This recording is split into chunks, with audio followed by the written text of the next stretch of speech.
right. What is up, beautiful people? It's Wolf Brother Mythos Kushranada from the channel Frost and Fists. Oh, and I'm free. Sorry. All right, guys. You can see everyone here tonight that it is just the two of us. We did promise last week that we would redo last week and bring back Brother Jake and have us the interview we intended on before. Unfortunately, our brother Jake is under the weather tonight, so here at the Frosted Fist, we definitely send out well wishes and hope he gets to feeling better. For sure. He just didn't want to deal with us. We gave him a headache. What my wife says.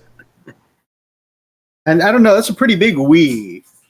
Maybe some of us in this stream might have given him a headache. You guys in the chat are giving him a headache? Y'all need to stop. So far we've got Inquisitor Zane and we've got Hellworks by Hellchild who says, "What's howling?" What up? Zane says, "Made it, guys. Having my local tech priest pray over my phone to help the live stream go smoothly." I appreciate that. Man. Yeah. Really appreciate. I think we've got all the technical kinks laid out from last week, but definitely keep that priest a praying. For reals, man. Maybe send a little emo your way. I don't know. Clay Dog 33 Clay Dog says, "Hello, everyone." Gosh, the beast mode himself, man. That's right, master painter extraordinaire. Every time I hear that name, I want to burn my brushes. Oh, it's Clay Dog. Okay, here I go. I'll start lighting them up. Speaking of burning brushes, my brother, what's your hobby progress this week? Well, I finished Harold Deathwolf. I think he turned out. Oh, you finished Harold Deathwolf? I have. I have. What are you doing? Nothing. Okay. Nothing. You were about to show off, Harold? Yeah, so I was going to say. That is awesome. Dude, you've done such a great job. Like, I'm just amazed. Like, that's phenomenal. I mean, there's no way to ever match that. What are you dude, I think you need some emo. Anyway, so yeah. I'm feeling a little emo. Yeah, it looks kind of crappy in there, but maybe I turned. Archer asked me when you posted those pictures on Instagram of your Harold Deathwolf, he's like, "So Mythos, you've got that Thunderwolf or that Space Wolf army going on sale pretty cheap, right?" I said, "Nope. I'm gonna burn them. At least that way, when I'm feeling alone and cold and inferior, I'll have something to keep me warm." Oh my god! But yeah, so that's what I finished. I'm working on the writers for the other Thunderwolves. I've got 6 Thunderwolves total, but I've got 3 writers. So I'm just gonna go ahead and put those writers together and at least have at least one pack done and ready to go. So, but that's what I'm doing. Just kind of taking the time tonight to assemble them. One day when we magically meet up again, just because it seems like it takes forever between times of us seeing each other. Man, you're lying. I'll make sure to go through my bits box and get you the other parts to some more to your other writers. Cool. Yeah, it's kind of like, we see each other online a lot, but man, we hardly ever. I guess it's like the equivalent of what's his name, Rob, seeing a couple of his buddies over there at the TMP, because they don't live around the corner. Well, they kind of. Roxas says, "Yo." Hey, Wolfray says, "Evening all." Man, it must be hella early where you are, my brother. Man, what is going on? Man, I definitely appreciate you and Clay Dog both joining us from far away, because we know that this is like a crazy time period for y'all. Have you seen our channel? Says, I was like, I should probably sleep, then notice you guys go live. Man, sleep ain't that important. Right? That's My what man. that's what red lights are for, you know. That's awesome. That's awesome. Any other hobbying this week, my brother? No, like I said, just oh yeah, there is a little hobbying. It's not really tabletop related, but aside from working on these on these thunder wolves, these are wolves, right? I am I did get bit by the bug again fly. You remember I used to do a lot of flight simming way back in the day. And so I reached out to my brother. You know, we were just chit chatting. I told him, "Hey, man, you know, I'm thinking of getting back into flight simulators again and getting all my gear back. You know, just he's like, don't bother. He says, come and pick up all mine. I'm like, what? He has a whole flight deck, everything, yoke, Cool. rudders, all the controls. You know, the fuel mixture, throttle, the whole 9 yards. I'm like, and he even has the really cool, expensive, it's LED LCD displays. That they're little squares, but you program the instruments. Each instrument, I have like four total of those that you can program specific instruments to those. It's pretty cool. So he let me take that with me. So That's pretty awesome, dude. I got to yeah, check that out. yeah, man. I Execute got Commander says, hello all and TGIF. Man, you Thank ain't goodness. lying, dude. Gosh, you know, I'd gotten sick over the weekend, last weekend, and man, I felt like I've not really fully recovered. You know how that goes? You ever had that happen where you just like, man, just tired. You know, I don't feel sick anymore, but I Right. definitely have Even the after the fatigue. symptoms go away, you just feel meh. Yeah, exactly. You know, where you feel like you know you have it in you to put it out there, but you just can't deliver. I know, man. I know. I did a little hobbying this week myself. First of all, one of my favorite things is I picked up one of the Warhammer adventure novels, Attack of the Necrons, Nice. and I've been reading that a chapter every night to my little girls. Man, uh, I'm really enjoying it, but I love how much they're enjoying it. Really? Like, yeah, You really get the into it? bedtime reading with the girls and getting them involved in a Warhammer story is just really cool to me. And actually, it's a whole family deal because not only am I reading the girls, Lily comes in there and sits on the edge of the bed and sits with me while I read. The dog comes in, sits on the bed, and actually looks like she's paying attention. Even the cat comes in and crawls on the bed. So it's just it's nice. And almost every night when I said, and that's the end of chapter whatever, the girl's like, no, read another one. So that feels good because they're involved in the thing, that I love so That's much. So that's cool. cool. That is cool. Hellwork says, throws chocolate at Freak. That'll help you feel better. Running Bear says, hi as all. Running Bear, good to see you, my man. Hey, how you doing? Zane says, I thought you were going to say you've been reading it every night yourself. I was thinking maybe somebody was reading it to you, maybe like the doggy. So we're going to take turns, actually. So after the Warhammer book, they're going to read their favorite book series, Wings of Fire, to me at bedtime. And then after that first book is over, we'll go back to another Warhammer book. After that Warhammer book, we'll jump to another Wings of Fire book. So Right. we've started a little family tradition there. That's pretty cool, man. That's cool. That's So cool to get them involved. other hobby stuff, I've actually, even though I don't feel like I had a lot of time to hobby this week, I've actually had a pretty productive week. Zane says cats, foul warp beasts, only capable of the destruction of small household items and the clawing of people. You right, bro. You not wrong. You right. All right, so the next day after our last stream, I finished this Tau broadside, painted up, inspired by the YF21 from Macross Plus. And then I don't know if it's going to show up that well on camera, but Zane, I was mentioning about recess panel lining in the Edict Beer Warhammer Unification group earlier, Mm-hmm. and that you can kind of see there. I've really thinned down some gray paint and using this tiny insane detail brush. Basically, I really watered down that gray paint and just instead of using my brush like a brush, more used it as a straw to soak up some of that really watered down paint, and then just ran it into the crevices and kind of let it flow out of my brush rather than paint into those recesses. And that kind of made it's not the best paint job in the world, but it definitely added some lines of separation between that. So I think where you're trying to get the glow with the gun, using a really bright silver and then putting that green paint in there will help you get that glow. So anyways, yeah, I painted up this Tau broadside inspired by the YF-21.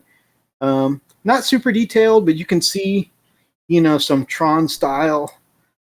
I don't think this lighting's going to show it, but where all the different shapes and stuff are, there's some Tron style lining in the dark blue. And then, like I said, in the armor panel lines, I've done some recess gray washing.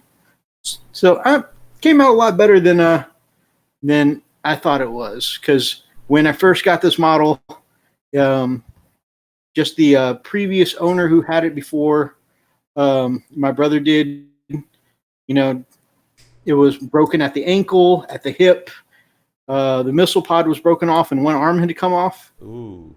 It was a little banged up, but it was all in like where it's supposed to be glued kind of places, except for the ankle and the hip. Oh, okay. So that just took a little pinning, and then everywhere else just kind of re-glued it where it was supposed to go. And then in the case of the arm, even though that was a ball socket, I went ahead and drilled in so that way some of the super glue could go into the shoulder as well. So I mean, it seems pretty sturdy now, and definitely. This is the one I told you that I had in the stripper for 28 days. Oh, yeah. Oh, and it still never got rid of the red primer. So you just this did a is good all job painting over it then, yeah? Yeah, this is all blue over it. And what I did was I took a little white on top of the red, took a little white, actually ghost white or ghost gray, the really light gray Vallejo primer, and kind of did it over top of the red. So that way there'd be a little brighter area up top here. And then just left the red in the recesses, and then did the really dark Cantor blue all over the rest of the body. And actually, it's got gave us some pretty. I mean, it's not overly, super highlighted, but it's got some pretty natural highlights there that way. So I'm pretty pleased with it. So I did the broadside last week. I just got this is still major work in progress, but I primed up these stealth suits, and then this is such a simple job, but I'm way more proud of this than I should be. The leader here on the stealth suit for my brother, magnetized up. I think that's the pulse cannon, and then the fusion blaster. So nice. And actually, that was using the 6 little mini magnets that you gave me that are wrist size. So it took 2 because one didn't want to hold up a weapon that large. Right. But I put 2 apiece in, and it worked out perfectly. Yeah, they're pretty tiny. You definitely have to double up on them. So good to you. Yep, got that done, and then painted up a whole Tau ethereal. So Brother Roxas was actually over to play cards last week, which was cool. Actually, we had Roxas, Kane, Ethan all over. Brother Kyle was over, who's the awesome guy who donated the AdMech army to me, by the way. And he said, bro, I've got some bad news. I found this Tau ethereal while moving some stuff around, and his arm had snapped off when he found it. So quickly I went through, it was I know you're not that familiar with Tau models, but normally an ethereal is holding a giant staff with a big blade on it, like a Naginata style, but like a future Naginata. So a kind of a bladed spear. And so I went through my bits box, and I had some Dark Eldar spears that my brother Kalo gave to me from bits quite a while back. And I'd been saving it for some Shining Spear conversions for Raz. And I pulled out a pair of these arms. First, I just did the spear arm, but then his arms didn't match. He had one like bicep-y bulging arm, and then one really skinny but armored arm. And I was like, well, we know which arm this guy uses. So I switched them both out for armored Dark Eldar arms. And You know, it's got kind of a magic carpet kind of pose going to it, but he's got the spear out to the side. He's riding what looks to be a wrecked drone. And then check out this little pop here. I knew I wanted different reds here, so and I got to show you some pictures because obviously the camera's not going to pick it up here. But I blue toned underneath it and then did the red on top and gave it kind of a fabricy kind of transition. That looks kind of cool. And then I wanted a different red here for this down flag that the drone is kind of floating above. So I went with a more pinkish red and then highlighted it up with pink horror, and then the fluorescent pink, and the flag came out like nice and bright, and then I toned it down with a little red wash. Right. Flag came out looking really cool, and then I scattered some loose gravel on top of it because it is a kind of knocked over and wrecked kind of flag. Right. Overall, I think this cool little guy floating on this drone just really cool. So I got this guy painted up in just a couple days. I was just pretty inspired. And again, got my white formula. That black washing went into all the recesses nicely. And then I hand painted in those shadows in the folds. Again, my white armor and white painting is not the best. It does look, a little dirty, but at the same time, there's definitely some shadows in those folds. Right. So it's definitely not perfect, but I think my white painting has come further than, I think you got past your fear, that's for sure. Yeah, I wouldn't say I'm comfortable with it yet, but I'm making some strides. Right. And then a couple more things. So I painted, by the way, my new ghost brushes. I painted up this whole guy with ghost brushes. And then I painted my D&D guy. And I painted some of my broadside here with the ghost brushes. But finished up my D&D guy for the family. So my wife is a cleric here, which I misspoke yesterday. I said paladin. I meant cleric. She's a cleric here. And then mine is going to be an elven fencer kind of dude. So painted that up. This was a combination of contrast and classic. And that was using my new ghost brushes too. So I've really been kind of putting them to the test. And I like what I see so far. But I'm going to be posting up a little unboxing and review on them.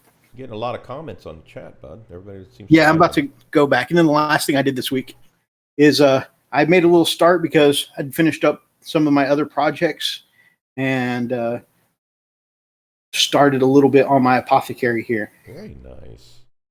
So. Yeah, I have an apothecary I need to start working on eventually. I got so much I need to work on. Yeah, you got a regular apothecary. You got a Primaris apothecary, right? No, it's just a regular one. Really? Mm-hmm. I didn't know you got a regular apothecary. Yeah, those are the only ones that were available. So let's see. My cat loves to grab my miniatures and hide them. Oh no! Friggin' cat. And love the pose and the base. I don't know what that was for. I'm really behind on my comments. I assume that's for your Death Wolf, though. Zane says, yes, Running Bear, I am too. I am so happy to buy 4 new Codex books for my Marine armies. I know I'm having to buy 3 codexes for 2 vanilla Marine armies, so I definitely feel you. But I'm excited though because what they've shown of the first 2 codexes so far look amazing. I'm actually really thrilled with White Scars and Ultramarines right now. Running Bear says, nice work on recovering that miniature. Thank you very much. Zane says, oh, and I'm so happy that eventually I'll get 3 more books when they get around to updating Dark Angels, Blood Angels, and Grey Knights. Are you going to own all of those armies? Good night. Hey, says the one who's looking to add on another army. Hey. Running Bear says, happy for the new rules, ain't happy for my empty wallet. Amen, my brother. Amen. Right. Zane says, okay, rant's over. That's right. Clay Dog says he can't wait for the Salamanders book. Very nice. Man, as gorgeous as your Salamanders are, I don't blame you. Right. He says he's Dark Eldar. He says it's Dark Eldar. That would make sense. That was probably to my comment about the 1 strong arm.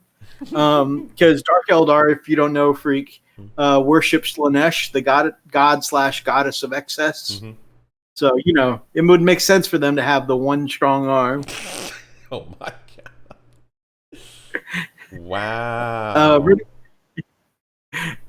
Running Bear says Games Workshop is acting like a crack dealer here, looking for a free sample, and you'll bring me everything you have. I know what they've put out so far. Of hey guys, this is some of the exciting new stuff in Ultramarines. It's like I want to play Ultramarines now. And then they're like the next day, here's a little preview of the White Scars Codex. Oh my god, I want to play White Scars now.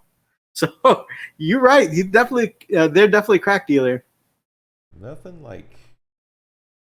Zane says looks great, Mythos. Thank you, my brother. Fear is the mind killer. GW is the wallet killer. Oh, yeah, Thomas is right. Man, all truths, man. Jeez. Zane says I'm now going to have to burn my Inquisitor every time I make a model paint it. You do the same thing or something similar, but do it 10 times better. I was happy with him, but your cape puts mine to shape.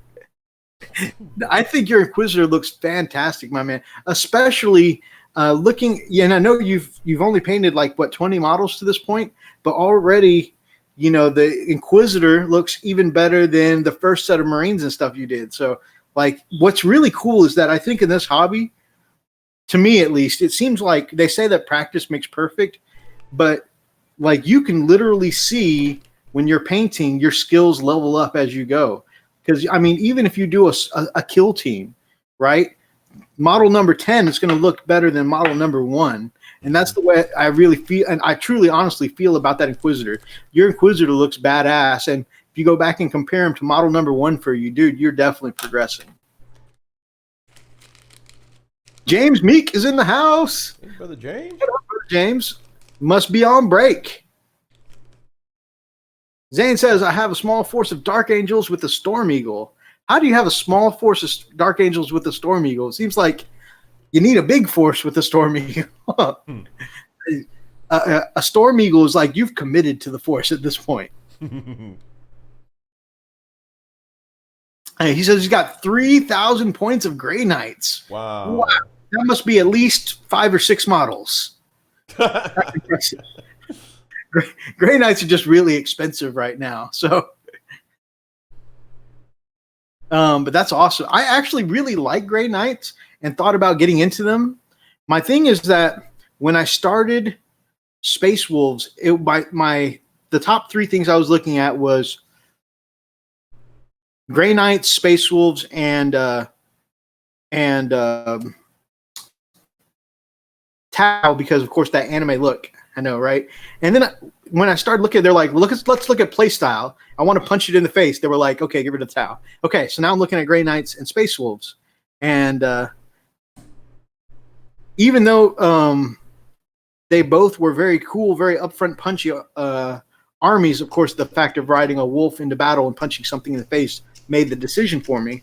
So when I went to my second army, I'm like, I always did like Grey Knights. And I'm like, man, I'm already struggling to get into combat at this point, right? I don't want to do the same thing with another army. So Grey Knights just kind of went by the wayside. And I think I might have a chance to paint them, though. But I think I have a relatively open invitation to paint up my man Garrett's Grey Knights if I ever want to. So, an option, yeah. Yeah, at least I'll have painted some Grey Knights. Wolfwraith says he's hoping beyond hope for a Blood Ravens book. So I've been following Wolfwraith's work on, some of it on his channel, some of it on the Edict Beer Unification Group Freak, and Wolfwraith does some really, really fantastic looking Blood Ravens. Mm-hmm. And first of all, I think Blood Ravens just look cooler than, and it's fun. I always thought, from looking at the video games, I think it's the color scheme and the blood in the name. I always thought they were related to Blood Angels. Yeah, they do. Yeah, they're not actually. Yeah. But as far as look and color scheme goes, they look like better Blood Angels. Yeah. So, yeah, they have that the red and a lot of the gold. Yeah, and they mix in where the Blood Angels don't. They mix in the cream color. Right. And that cream color really offsets that kind of dark color scheme really well. Yep.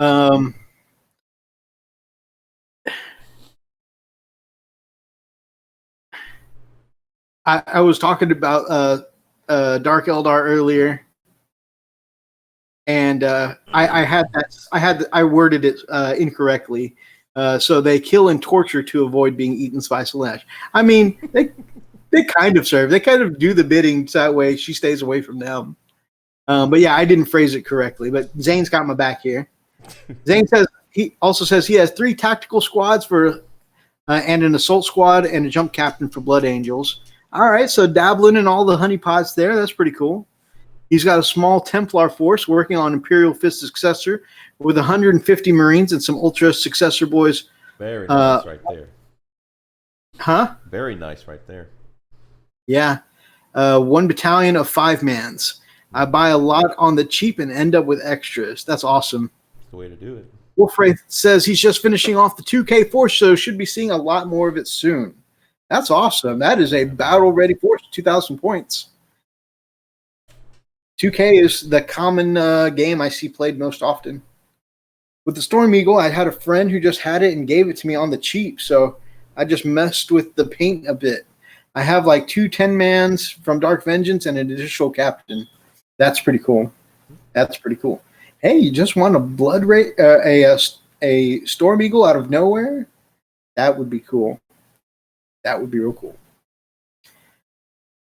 Kind of like James hooking you up with a Land Raider and a whole squad of Terminators. Yeah. Right? Yeah, man. Definitely. That's the way to yeah, that was pretty cool. Yeah. So, that is our hobby progress.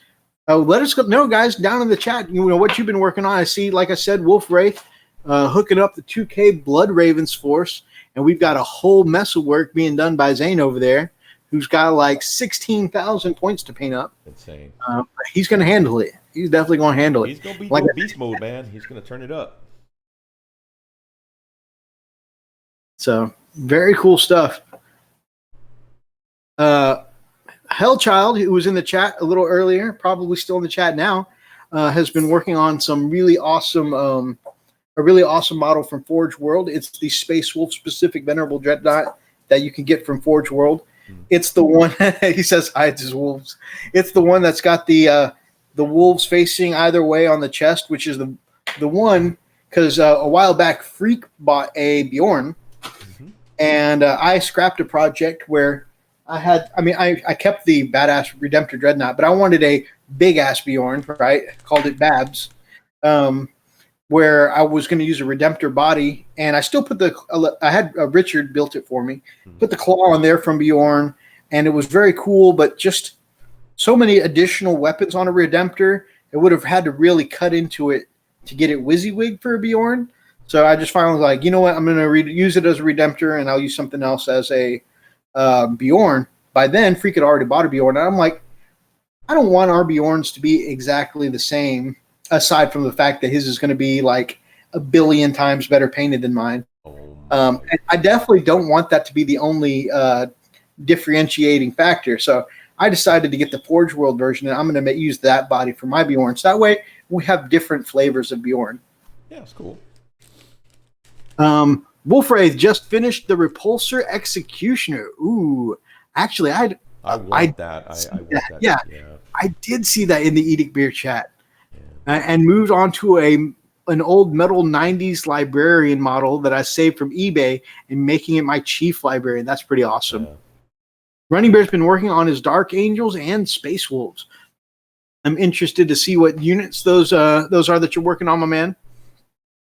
I know Thomas has been doing a lot of Vanguard work, and he says, I'm so tired of working on camo. Man, when you started that camo project, I was like, that man's got more patience than me right there. Claydog says he's just started his Phobos Librarian and finished his Repulsor Executioner for the Salamanders, added 3 more Inceptors to my Ultramarines. Ooh, I definitely need to do some Inceptors, but actually I think I have 3 from Dark Imperium, and I think that will, instead of going into my Ultras, will probably go into my new project because just the speed fits the theme a little better. I had like 8,000 points of AdMech and Knights pre-chapter approved, already painted, and 1850 of Guard unpainted. I love the models. I hate painting. And also 3,500 points of Death Watch. Man. Running Bears working on Aggressors, Eliminators, and Bjorn. All right, we got lots of Bjorn going on here. Sweet. So that's really, really, that's really great hobby update. And actually, you know what? I think this may be our first time actually including the chat in the hobby update, see what they're doing. So we should definitely do that more often. Yeah, well, I mean, it seems like there's a lot going on there too. I mean, they're not being. Yo, absolutely. Awesome. Lots of great hobby goodness there. Yeah. Speaking of great hobby goodness, my brother, whenever you get to a pausing point, you want to hook us up with Art of the Week? Yeah, are we going to do the pay the bills after or before? Whichever. I was thinking like last week, right before the news, but okay. Whatever. No, that's cool. Just for consistency's sake, I just need. All right, Art of the Weeko. Hold on. Let's see. Where is that?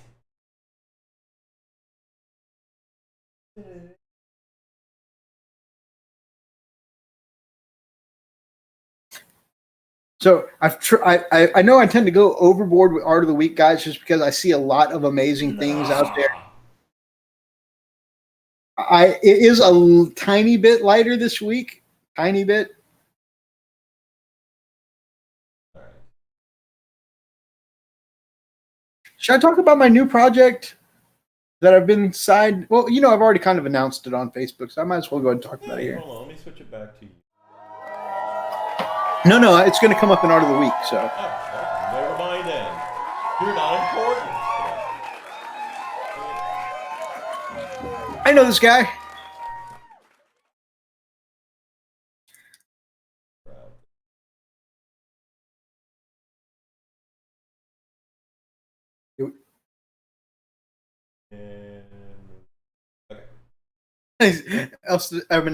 Zane says, by the way, Elson Nation never got back to me on the beard hair purchase.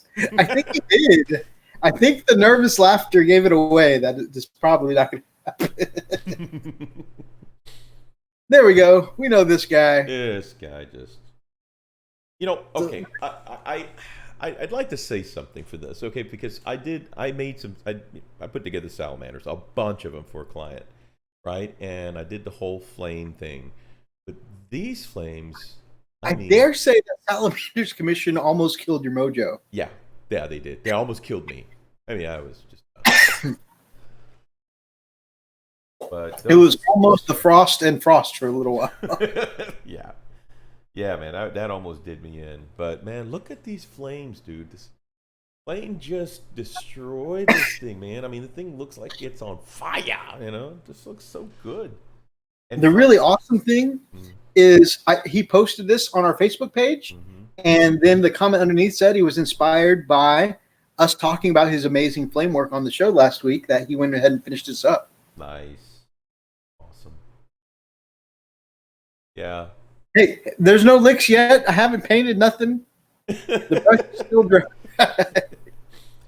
Yeah, I don't know if I could do it on a model like that. I know I was able to do it on the Dreadnoughts, and flames can be kind of tricky when you do them. And if they're not done right, they can look pretty wonky. But yeah, this looks really, really good. I mean, man, can you zoom in any? I'll try. Just look how crisp those flames are. That's just so cool. And then his shading on the green is so on point. Yeah,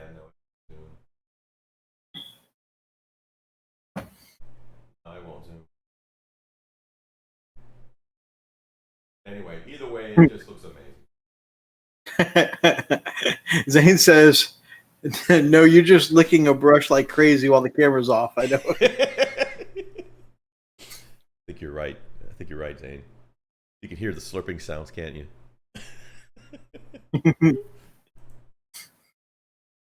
So yeah, I mean, Play Dog, my man, that is phenomenal work. Also, I love the extra glow from the headlights, because sometimes when I do airbrush work on my vehicles, I'm like, do I want to go back and add the glow? And I'm like, maybe it'll be too much with all the other airbrushing I've got going on here. But no, you've got like a ton of flames on there, and yet the glow of the light bulbs still look amazing. And again, that's got to be done just right, because otherwise it's going to look goofy. And Wolfrate says, I love the flames. They aren't too harsh, but you can still tell that they're flames. Yeah, yeah. Right. It is definitely easy to go overboard with the flames, but somehow Clay Dogs always come out looking perfectly crisp. This one, of course, just like he has for the last couple of shows, Brother Thomas sent us this art of the week to show us some amazing work. And the first thing freaking I noticed, that crazy ass, brilliant looking Thunderwolf. That Thunderwolf looks so nuts. And you can see he's twice the size of a normal Thunderwolf. I love it. Yeah. And the way they describe, sometimes Thunderwolves walking as tall as a rhino in the lore sometimes, this one really gives you that feeling of scale, right? Like walking the size of an APC. Man, look at this dude. I mean, because like on a normal Thunderwolf, right, cavalry unit, I mean, the rider is almost as tall as the wolf, but look at this, dude. That's awesome. Banner looks great too. Oh yeah. This is by Numadlon. Numadlon? Whatever. Numadlon. Whatever. Numadlon. Zane says doesn't react to a flamer as well as an APC though. Oh, dang it. I dropped. Oh god. And shield looks great there too. Wolfray says that you guys are incredible, inspiring stuff. We just find the inspiring stuff, or in some cases, like Hell Works by Hellchild sent us this on Instagram, and we just had to share it because it looked like great work. And Clay Dog was brilliant enough to share his picture of his ink with us. So, I mean, sometimes it's shared with us. Sometimes we go out and find it just because we're scrolling through Facebook, Instagram, whatever, and we just find amazing work other people are doing, and we like to give them a little shout out. And here, I'm not even going to begin to try and pronounce that. I tried. I gave up. Numadlon. Yeah. See, that's what I'm talking about. Numadlon. Numadlon. Yeah. Numa. Right, but definitely, like I said, go hit them up on Instagram if you want to see more amazing work like that. Maya. All right. Yes, you absolutely do, Brother Thomas. Definitely check out the Wargamers Unification group because he posts some great stuff there. But yeah, his work, his amazing work is frequently shared there. You can find all kinds of good stuff. Good Lord. Yeah, I dropped an arm and it went into the abyss. Oh, I hate when that happens. Oh, man, that was rough. Okay, let me keep going. Sorry about that. Don't you hate when you can, like sometimes you'll clearly see on the floor what direction the piece was going. Yeah. And then the second it touches the floor, disappears. It's gone. It's gone in a swirling vortex. And what's crazy is, you know what you find? Pieces of sprue. I'm like, no, that's not what I was looking for. Yep. Okay. And then this is a shot of this person's army all together. And man, that's impressive. This is pretty cool. This is by Captain Vovad. Oh, sorry. Oh, very nicely done. Very clean work. Zane says what's worse is when you see it, but you bump it under something and can't get it out. Oh, yes. Man. That makes it just really so good. This Primary, oh my God. So this is that non-metallic style on this amazing Intercessor. And on top of that, using the new Forge World Space Wolf heads, it just looks amazing. Mm-hmm.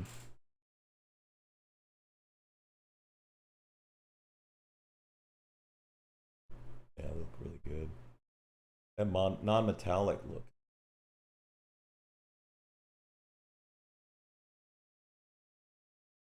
So I think I've got pictures of this one from a million different angles. Yeah. Yeah. And what's funny is that when we first started in this hobby, I was like, no, but hell no, my Space Wolves will never be that baby blue color because that baby blue and yellow look horrible together. But this guy has the baby blue, has the yellow, even has some red on there, and on him it doesn't look cartoony at all. It just looks perfectly balanced. Yeah, he made it work. What I find interesting though is that he did the red edge of the pauldrons of the shoulder pads, kind of like the Mhm. Imperial fists do. I thought that Right. was pretty interesting. It's a nice little twist to it. I Yeah. like it. Like it. It actually breaks the blue apart. Playdog says that's an awesome paint job. Zane says that head is awesome. That is one of the new Deathsworn heads from the Forge World Space Wolf forces. And yeah, I knew the second those Deathsworn heads came out, I'm like, man, people are going to be using that for so many conversions. I want a squad just for conversions. I'm almost sad I've finished up all my Wolf Priest conversions, because if I needed any more Wolf Priests, I'd use some of those. Oh my goodness. What I ended up doing for every Wolf Priest that I have is buying buying a Herald. I mean, not Herald. Oh my god. Blah, blah, blah. Well, it's gone. Ulrich the Slayer. Buying an Ulrich the Slayer and just stealing the helmet off of him, and then buy another Ulrich the Slayer and steal the helmet off of him. Goodness. Dude, that gem looks amazing. Yeah, the gem looks amazing. The eye lenses. I mean, this guy's got the detail work down pat.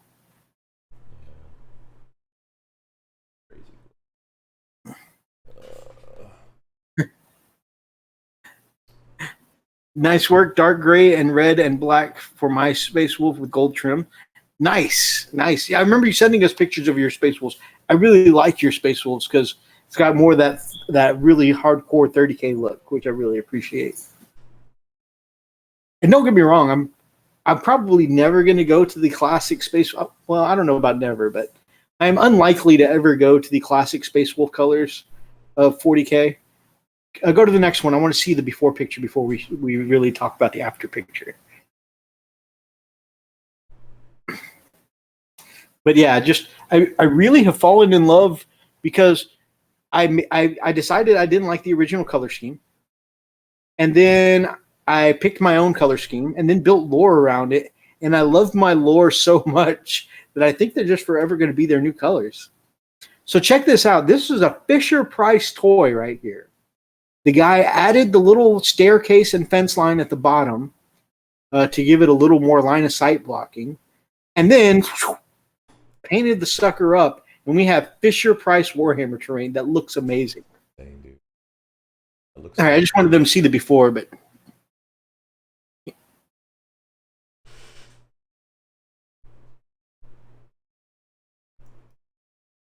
that stonework looks great. What a transformation. Right? I think that would make some epic looking battles right there. So you put that tower in the middle of a board.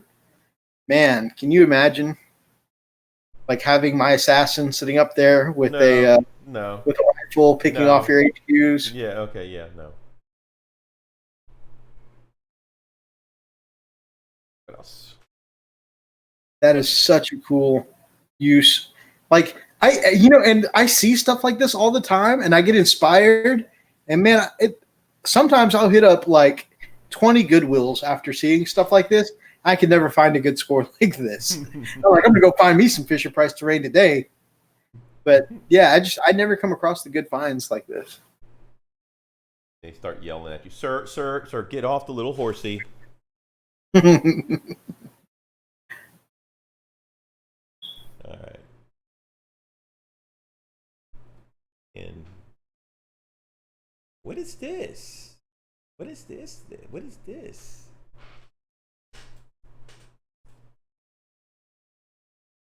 I don't know. Oh, okay. So I was researching White Scars for reasons, and can you see the name on this one? Yeah, it is. What? Tarson, literally. Tarsn. Tarson. Tarson, and this guy's on Imgur and Reddit. I want to say I found this guy's stuff under the same screen name. And yeah, I was looking up where to get the top knots and where to place them on the helmet to get this kind of effect, because I feel like white scars should mostly have the top knots. Right. I'm sure you guys could agree. And I came across this Primaris white scar that just looked super clean and amazing. And he's got the top knot exactly where I was hoping to find it. So kind of answered my question. It's not perfectly on top. It's a little towards the back, but that's something I can definitely work with. Still looks pretty cool. Yeah. It's hard to tell from this distance. Unfortunately, on my phone, I was able to zoom in, and you could really see like each feather is highlighted on that chest piece. So, I mean, really good looking work. Plus, look at that base. It looks super interesting. You got some red bricks, some of the gray bricks. You got some dirt in between. Like, it's a nice, relatively simple but interesting base. And the eye right there, over the eye of the white scar, you've got the claw marks down the eye. Oh, yeah. There. That looks super cool. Really, really clean work. And I appreciate that a lot, because it is hard to get white armor looking this clean. It really is. Mm-hmm. Oh. Zane says, "Is that a wold? A wolf? Wolf." Why can I not type? That was like a self-troll there. So yeah, really, really cool, really clean white scar there. I think it's awesome. I think when I do my white scars, oh boy, I'm going to order a whole bunch of the power katana from Shapeways. I figured you would. So, and I'd just like to reiterate. Are you going to do it? You know what? Mm-hmm. I got a whole box. Well, you're not committing. From Forge World right now with six. Gosh, what are they called? Not the regular bikes, but the attack bikes, the assault bikes. No, the cooler looking bikes from Forge World. Oh, ooh. What are those bikes called? Bikes. Anyways, if anybody can remember the name of the Forge World bikes, Outriders. Thank you, Thomas. This guy was not going to let us wolf, brother. No. Zay says, "Do you mean wolves?" Yeah, I was going to say that. Somebody beat me to it. So I've got 6 Outriders sitting in a Forge World box right now.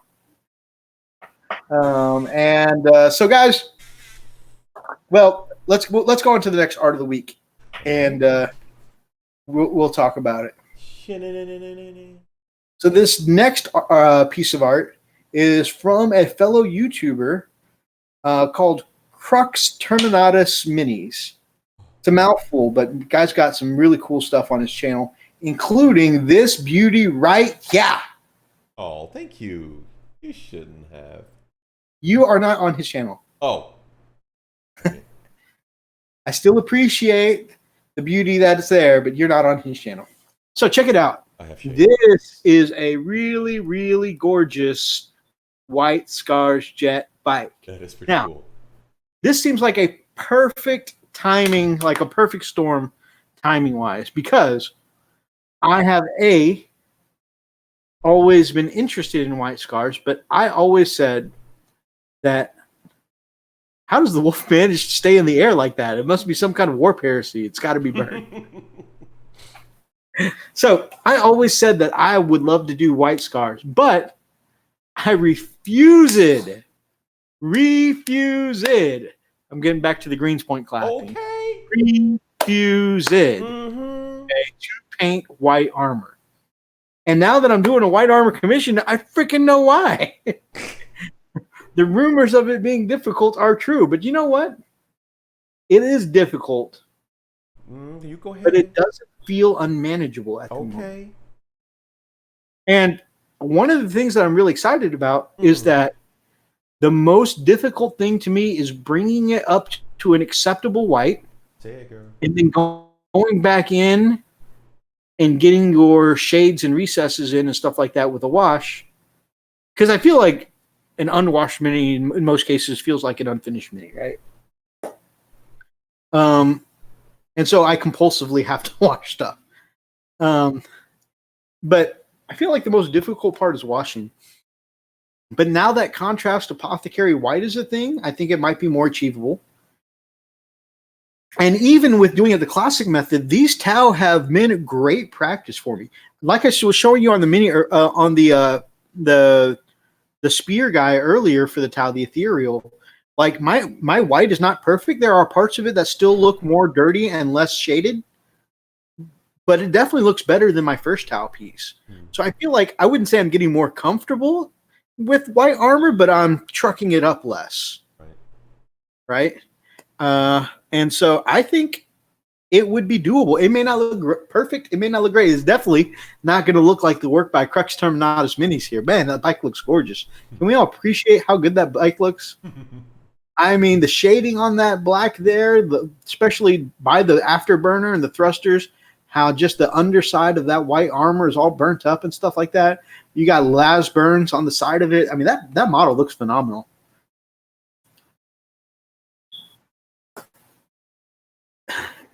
But yeah, so mine aren't going to come out looking that gorgeous, but you know what? I think I might be able to handle painting me up some white scars. Plus, I don't know if I talk about it that much, guys. Those of you who don't know, I come from an Asian background, right?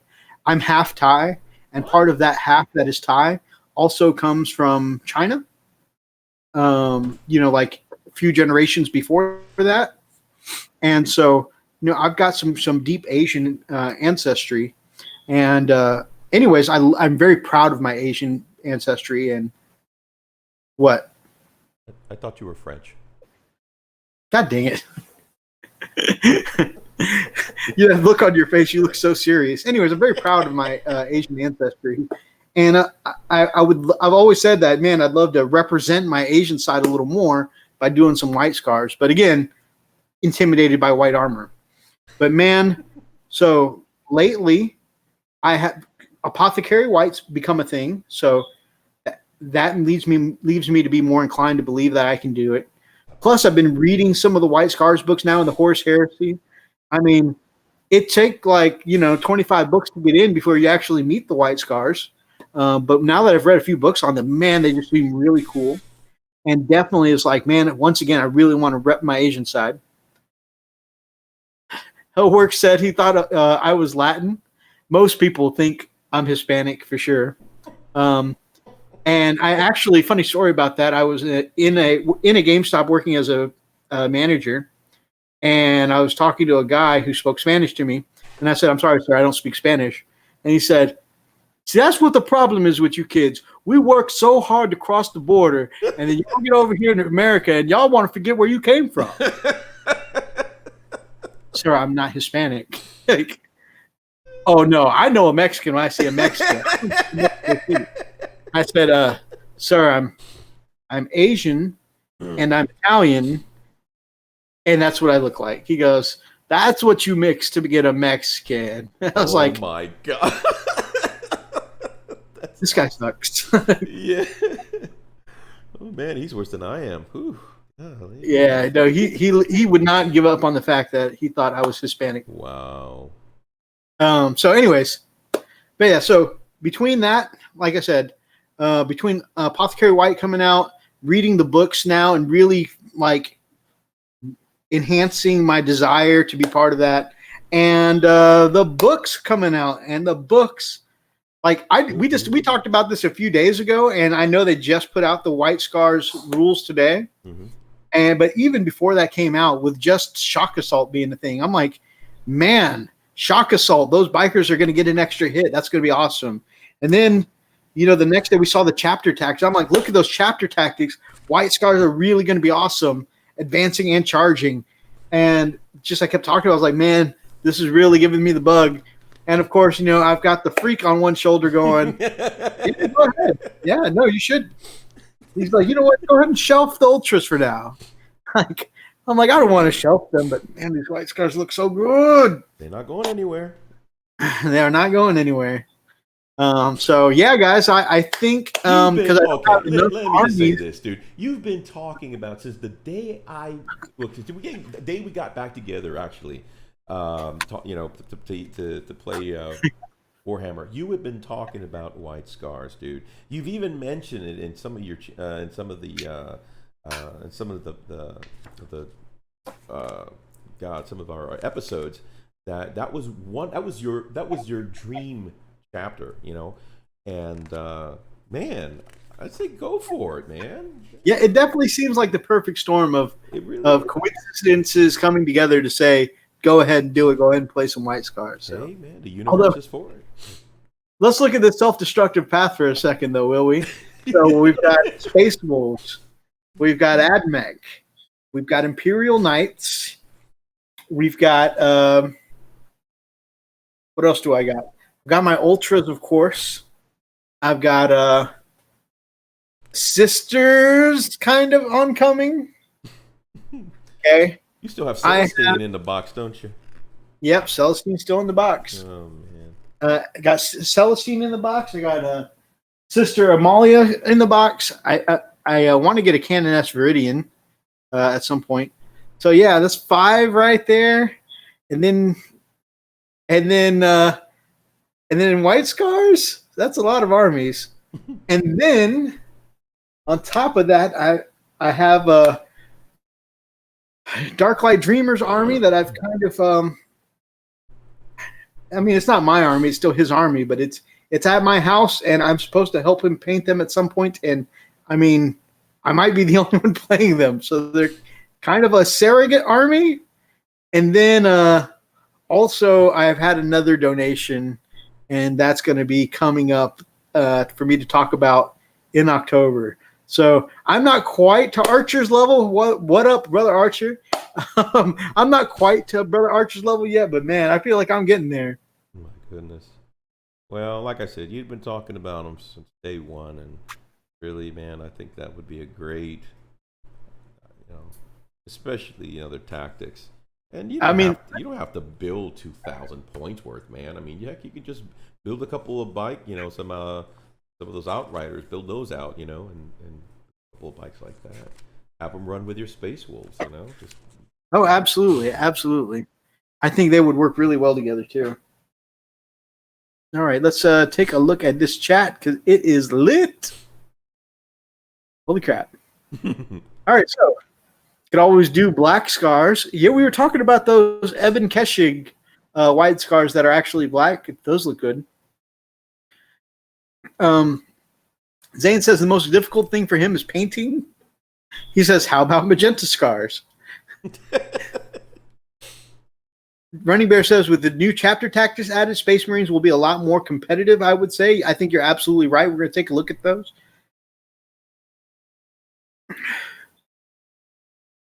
Zane says, sorry, I am colorblind. Hellchild says, back in Rogue Trader days, I knew a dude who played Black Scars. That's cool. And like I said, it looks great on the Terminators. And yes, that's how it works. No, I'm totally not faking a disability. Shut up. That's back to Zane talking about being colorblind. Hellchild, I thought he was Latin. Zane says, I thought he was from space. You should have walled him out of your store. 100% success rate. Learn German and really throw them for a loop. We grew up on a military base in Germany. I know just enough German to get myself in trouble. And of course, I know all the words for some of the best foods. Zane says, that's for sure. Maybe like Russian or something. That'd really confuse him. I was talking about how I have too many armies. Zane says, you can't complain. Just stop. In that same vein, Hellchild says, Lily with the cast iron frying pan. Archer said, slacker, get on my level, Mythos. Wow, not peer pressure at all. Zane says, I still have to start Custodes, Wolves, and Free Blades. And I still have all the previous stuff. And I'm sorry if I meant I have to start because Toad Stishers bikes and free blades, not wolves. He's got to start bikes and free blades. Roxas says, "Turn up your mic, freak." Oh, is it not turned up? I think it's one of those things on OBS because I can hear you just fine. Yeah. It might not be translated through the chat just fine. Yeah, let me crank it up a little bit here. How's that? Is that any better, guys? And I'm also turning my head too. I'm sorry. Got this. I have to actually talk into the microphone. The microphone. Hey, I got a question for you. These storm shields, how do they actually go on? I don't get it, man. Yep. Oh, can't stand you. No, I mean, so they literally, so the new storm shields now bond to the fist, and you just attach them at the wrist. The storm shields, the original storm shields that came with the Thunderwolves, are just flat backed with little slots that kind of go around the wrist, and you kind of glue them and clamp them in place. Oh, really? Because that's what it is. It's like a little square. Yep. And I don't know if you guys can see it's a mess. Yeah. I advise just a little bit of the baking soda super glue trick to really bond it together, or if you wanna, because the super glue, just super gluing it, just super gluing it onto the wrist. But what do you build to it? I mean, there's you got to have a hand to it, right? So no, it sits on top of it. On top of the nub? Yeah, it's just the nub. It sits on top of the wrist. Running Bear says use green stuff to help them hold. That's a good idea. Depending on if you take some duct tape and strap it to the model, and maybe add in some shoe glue. That's how I assemble all my models. Green stuff helps, although sometimes it pops off the green stuff too. Epoxy works real well for them. The original storm shields that came with the Thunderwolf Cavalry are difficult to work with. I'm not going to lie to you. Gotcha. Okay. I'll have to figure it out. But Running Bear says it has a good point. The green stuff does help. Depending on how much you expect to see the inside of your storm shield, even super gluing can be, or not super gluing, hot gluing can be a pretty good idea. Okay, I see the hands. Yeah. What about using some gum? Hellchild says pinning. The only thing is that the slot at the end is kind of open and makes pinning very difficult. Yeah. Because it's an empty slot. So you put the pin in and it's like hot dog in the hallway. What? What the? Okay, that's a different reference there, Mythos. I don't know why. I'll leave that alone. I'm just going to leave that alone. I don't know what you were talking about with your dirty mind. I was talking about pitting things. We all know that Wolf Brother keeps it clean here on the Frost and Fists. Archer says lies. Yeah. Zane says you could just make it look like the arm is chopped off. Basically give up. Wow. Wow. All right, Freak My Brother, you want to pay some bills? All right, let's do it, man. Oh, turn this over here. God, I'm really pleased how Roxas's Ethereal came out. That looks just, I really like it. All right. I was about to say, man, that just looks great, but I feel wrong saying it looks great about my own work, but I like how the Ethereal came out. Okay, man. The mood here, okay? Hold on here. Running Bear says, I need to get my rubber boots and start to get deep in here. All right, guys. I'm going to give a couple. Hold on, this music's louder than my microphone here. All right. All right, can you guys hear me okay? Making sure. Freak, how has Slanesh corrupted your mind so much you never just...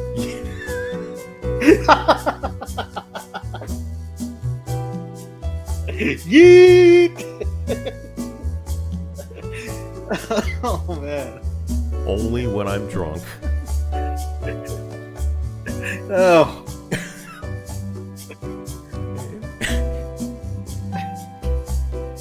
You guys are don't do that to me. I'll run that rabbit hole so quick, man. Don't do it. Don't do it. Running Bear says so all the time. Man, you can hear.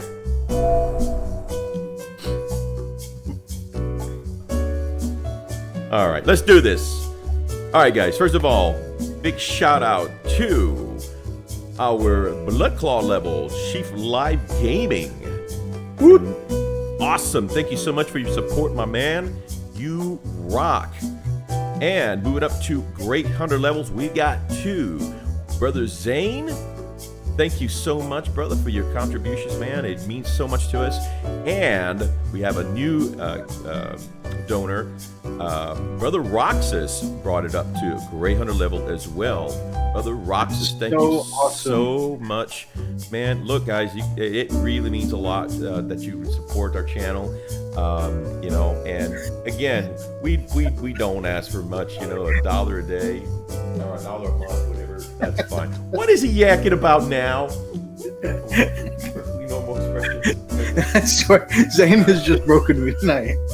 He says, "What's wrong with you, freak? It's a perfectly normal expression. Sometimes I just go up some random apartment building with a pack of hot dogs and just yeet them down the 3rd-story hallways." Dude, you need a hobby, bro. I thought Warhammer did it for you. The heck is wrong with you? Roxa says that's not sexual at all.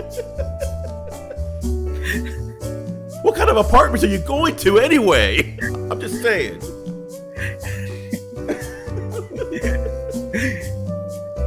Yeet! I can't do this. Anyways, we appreciate everyone's support, whether you're watching, whether you're sharing, whether you smash that like button, and of course, anyone who is helping it keep the lights on over on Patreon. You guys, God. Awesome. I can't even. Good God. Try to pay the bills around here, and they're yelling about yeeting hot dogs down a freaking hallway in a 3rd-story apartment building. Good God.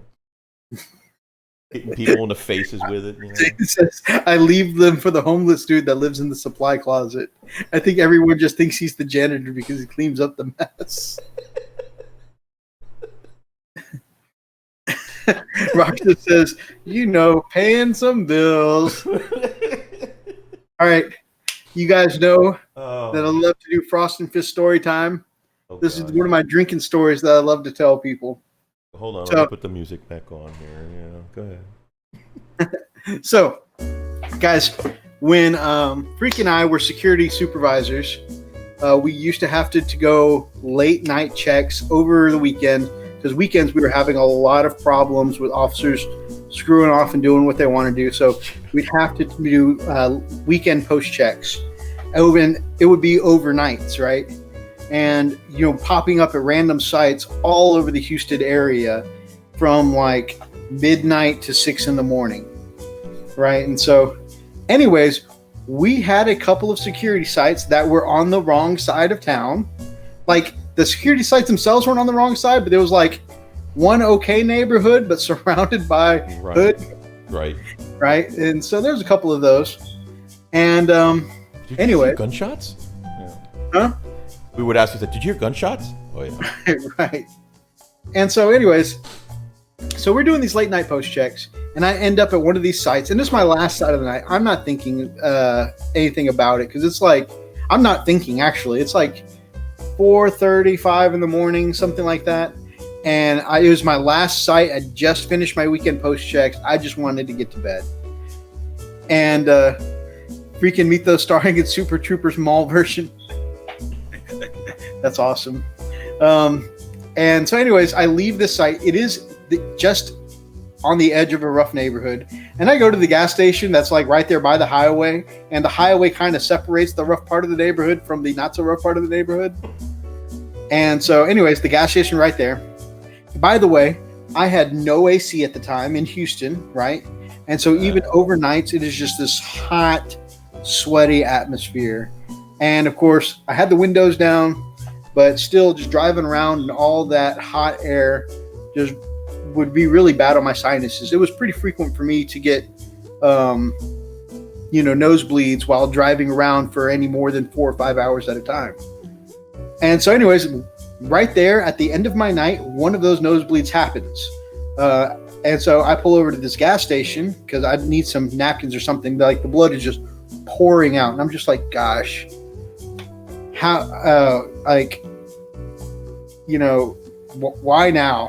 And of course, I'm not thinking about it being a rough part of the neighborhood. I get out to go into the gas station to get some napkins or use the restroom to rinse my nose off. And of course, it's all locked up and barred up. And I'm like, what the hell? And the guy goes to the little window with the bars on it, like, hello, can I help you? And I'm like, I need some napkins, man. He's like, they're for customers only. And I'm like, okay, I can sit here and keep bleeding on your doorstep, or you can hook me up with a napkin. Like, it's your call. And he's like, fine, 1 second. And he goes and he gets me the napkins, and I'm leaning against my car, holding my head back, trying to get it to stop. By the way, now that I'm a CPR trainer, don't tilt your head back because you're not supposed to. You're supposed to tilt forward, not tilt it back. But I'm just leaning back against my car, not even thinking of where I am. I'm just trying to get the bleeding to stop.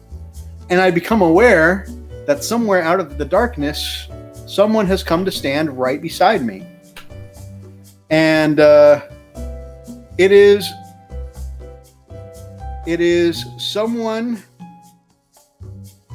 that is dressed in an extremely low-cut V and skirt, and like the most ragged blonde wig, and that really deep-cut V is just all kinds of like chest hair popping out. Oh, like, how some people call it taco meat when it's a lot of this was like less taco meat, more like ground brisket. It's like, it was just all out there. The chest hair was coming out in bushels. And needed a lawnmower, huh? And anyways, so I'm like, hello? And they're just like, when somebody puts on the extra, like raspy voice and they're not good at it, right? Hi. I'm Muffy. And I'm like, can I help you? Do you need something? And I'm just like trying to wipe up the blood. Obviously, this is a hilarious thing. Like, approaching me when I'm just sitting there bleeding all over myself. That's real hot. That's the sign of a guy who's got no AC, sitting against the window with that's like 98 degrees out with his car. All the windows are rolled down. This beat up car. Like, that's the sign of some guy who's got some money. And everybody says I overreact, right? And so I'm like, can I help you? And they're just like, just trying to make some money. Okay, I've never been approached by a prostitute before, so several things happen at once here. For some reason, immediately, the dizziness from my nosebleed went away, and I sobered up quickly, right? It was and the first thing that pops off in my head is, oh my God, I've just been approached by a hooker. This is a hooker. Oh my God, I'm going to go to jail. You know what? Well, maybe the police are watching me. Maybe the police are watching me right now and they've seen that I've just been approached by a hooker. I got to go. I'm going to be arrested. I got to go. And so I start doing that thing where in a horror movie, they fumble with their keys and they can't get the right key. And then they drop the key and pick it up, drop the key again, and just struggling with these keys. And it's just like, I got to go. I peel out of this gas station's parking lot and onto the highway. And even though this was not a high performance car, the wheels spin in place and make the burnout kind of sound. It was crazy. And yeah, so that was my first time being approached by a hooker. And my brother, the next morning, I'm telling him the story. He said, wow, you barely made it away. I was like, I know. He said, you ever think that maybe you could have just said, no, thank you? No, thanks. I'm good. But yeah, I just knew I was in the hood. I'd been propositioned by a hooker. I was going to jail. I may have overreacted a tiny bit. Just a tiny bit. Anyways, it's a running gag with our group now. Just making some money. Zane says, well, the second time you had money. Oh, man. So, yep. So now that we're really off track. Oh, man, we're way off. Off track, off the rails.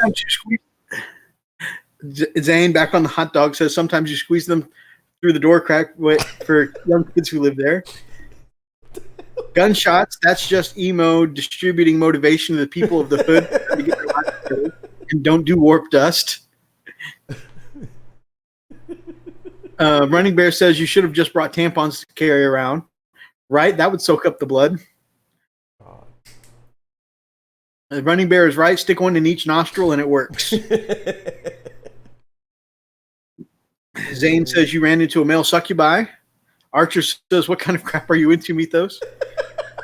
Running Bear says, this is his Eddie Murphy story. Oh, my God. All right, Dave, I'm so sorry you came into the most random part of the chat. I hope you're still here. Dave says, I got a question. I game in a club with a group of 4 of us, 2 in a group that don't buy any minis or any games, only me and the other guy do. The 2 that don't buy anything want me to buy Warhammer 40K and build and paint and just play with my Warhammer 40K stuff by sharing a 2-player game in a group of 4. Do you think that's fair on me? Nope. No, I mean, definitely if they... Even Lily put her 2 cents in. Right? Yeah. Actually, and of course, this really depends on how close you are with these guys. Because, right.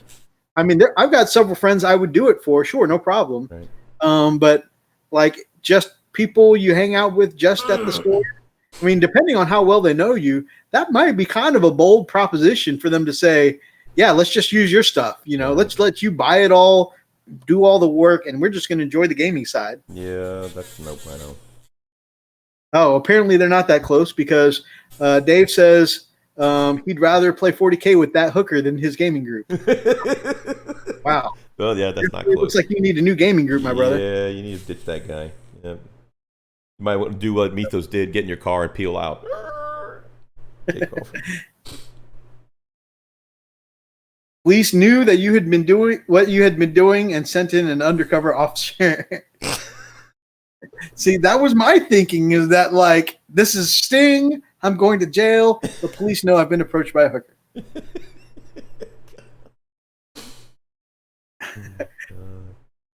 All right, so we've done some shout outs. We've thanked some amazing people on Patreon. We got a ton of GW news to cover today, my brother. Yeah, we do, man. So much. Are you ready to get into it? We don't always cover everything. We try and hit the high points that are going to be interesting to people. But if we don't know anything about the Army, if it's not our thing, of course, we don't give it as much attention as some of the other stuff. So true. But all this week, it has been Space Marines. And we definitely are going to be focusing in on that this week. Okay. W News.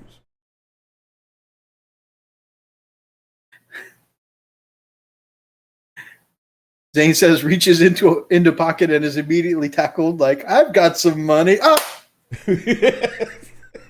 Stop resisting. We know you were reaching for money. Now, that's what would be happened if Freak was approached. Right, that's exactly right. Yes. All right, previews of the Great Con. Yes. I am so pumped. Like I said, this is funny because I decided. Oh my gosh. Running Bear says, I guess Mythos would have had to use 2 condoms that night. Oh. Dave says, I don't think Johns in Spain get arrested for just for propositioning. That's good to know. Because, you're Spanish. Dave is from Spain, my man. Dave. Oh, okay. I thought I was referring to you. Okay. Sorry. Continue. Previews of the con, of course. They did put out the new commercial today. Who are the White Scars? Very cool narrative. I'm really excited about that too because they did the narrative for Who Are the Ultramarines earlier this week, and seeing that they went ahead and did it for the next one, the Sons of the Great Khan. I'm really hoping that all of the major chapters, get one of these codex supplements, one of these really cool commercials. Freak! If you ever get the time, man, I definitely recommend watch. Even though you don't play either of these factions, just see the work that they put into these two little commercials. They're only like a minute and a half each, and they're really cool. Play them? What are you talking about? I'm actually thinking of collecting them. Awesome. No, I'm just kidding. Awesome. Kidding. I wanted a reaction and I didn't get it. So continue. Go ahead. Just go ahead and let me know now, so I know I might just buy the models and burn them in box.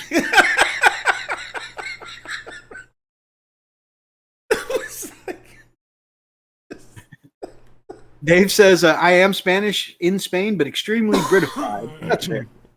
Man, I missed some of the wording on the White Scars chapter tactic, which we'll get to in a little bit, but I'm like, maybe I finally have a reason to play land speeders because they can move their heavy weapons as if they had stood still, but it's specifically for biker units. So the land speeder's still going to be, I don't know, it might be shelved for a little while. I might put it in one of my armies, but I just can't seem to make the land speeder usable.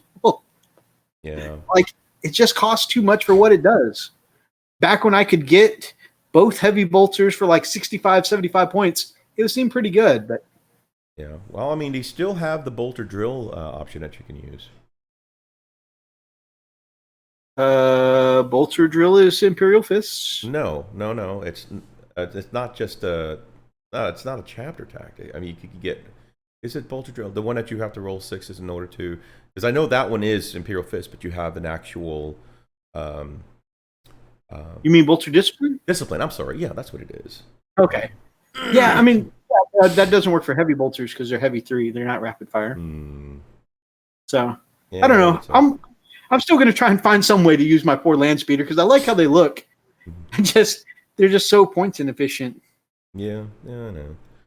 So this is the new model they put out. Who is that guy? That's the guy with the eagle or hawk or whatever.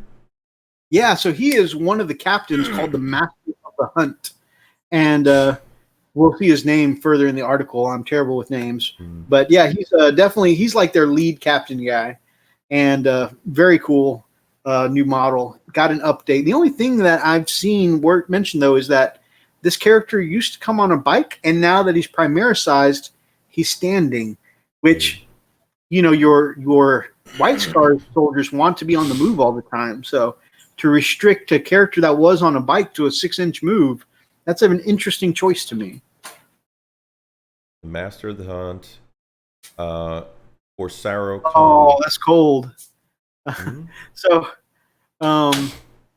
Thomas says use land speeders for what they're good for. Wrecked vehicles on the table. Oh, that's yeah. You know, you're right, man. I haven't used a land speeder in a long time myself, man.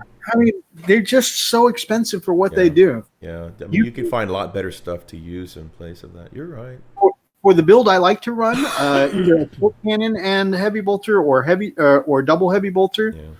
You can get squads of devastators that do the same thing for way cheaper. Like you can get twice as many heavy bolters as you can doing speeder. You know, it just doesn't make any sense.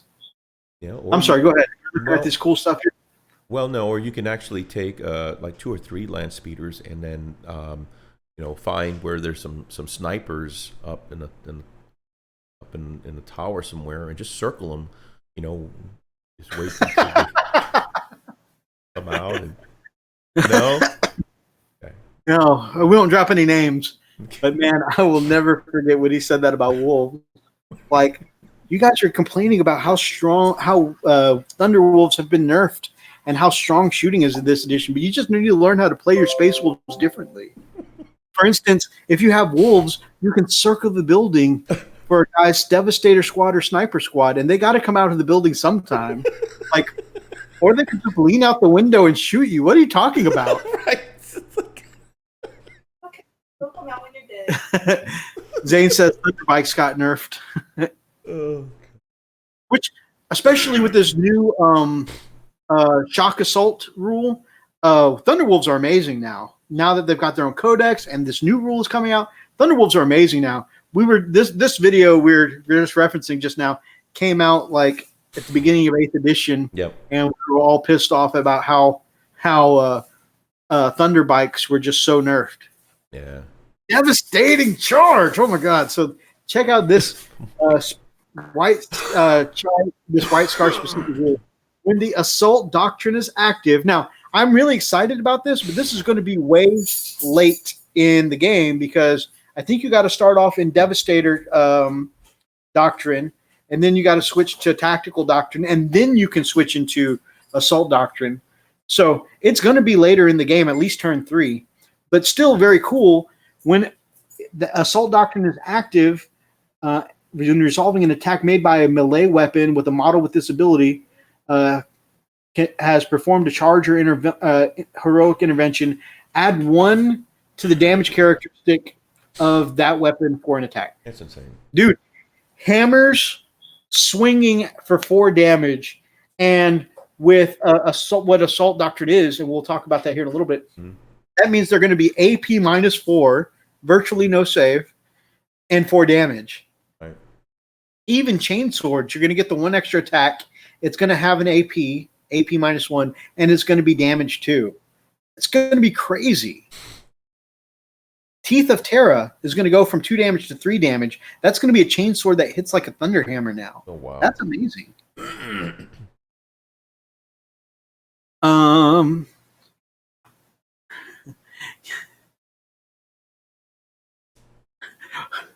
Zane's just saying hi to Mark. How long have you been here? He's been here for a while, bro. Trophy Taker. So they're coming out with 6 new Warlord traits for the White Scars. 6 Warlord traits specific for the White Scars. I don't mean to be super excited, guys. I just can't help it. It's just really, really... I've definitely dialed it in. I will be doing White Scars now. There it is. One of the new 6 Warlord traits is called Trophy Taker. So this is super specific, but could definitely get you steamrolling. Whenever your Warlord destroys an enemy character model, they get an extra attack. So think about Shock Assault, right? We're getting +1 attack. All Space Marines are getting +1 attack, right? That's already awesome. Okay, look at Lysander, freak. Most captains have 4 attacks, right? Right. Now with Shock Assault, that means 5 attacks for one of these characters, right? Especially, let's say, a captain, right? 5 attacks. Now let's say he kills a librarian, 6 attacks. He goes in for the Warlord, 7 attacks. You know, it could definitely, it's super specific. You got to get your Warlord to specifically to a character. Yeah. So it's not going to be super useful every game. But man, if you think how some armies run, where they're like, I need, 2 lieutenants, and I need 3 psychers, and I need, they just fill their list with characters. Space Wolves. They just fill their list with characters. It's going to be really, really cool to see this pop off. I don't know if that's the Warlord trait I would actually pick, like I said, because it is so situational. But man, when you pull it off and you get yourself up to some ridiculous number of attacks, it's got to feel good. What's his name? Karn the Betrayer, I want to say, has the same Warlord trait on the Chaos side, and or same ability somehow. And when he uses it, again, it doesn't come up all the time, but when it does get used, like I've seen him get up to a ridiculous number of like 7 attacks, so it could be amazing. They've got their own new psychic discipline. So this is called the Storm Speaking Discipline. How cool is that? Little known fact, a lot of people don't know. Your Wolf Brother's favorite element is lightning. Freak, what's your favorite element? It's random question, right? Well, no, I mean it's either we talked about this before. Sometimes it's fire, sometimes it is lightning. But mostly it's fire. Mostly it's fire. That's very cool. Fuego. Yeah.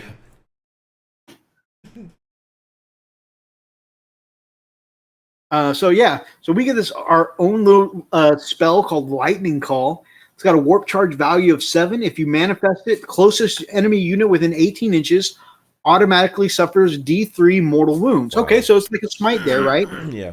Closest in 18 inches, D3 mortal wounds. Where it is not smite is that if it doesn't destroy the unit, You roll a d6. On a 4+, they take another one. Are they still alive? You roll again. On a 5+, they take another one. Are they dead yet?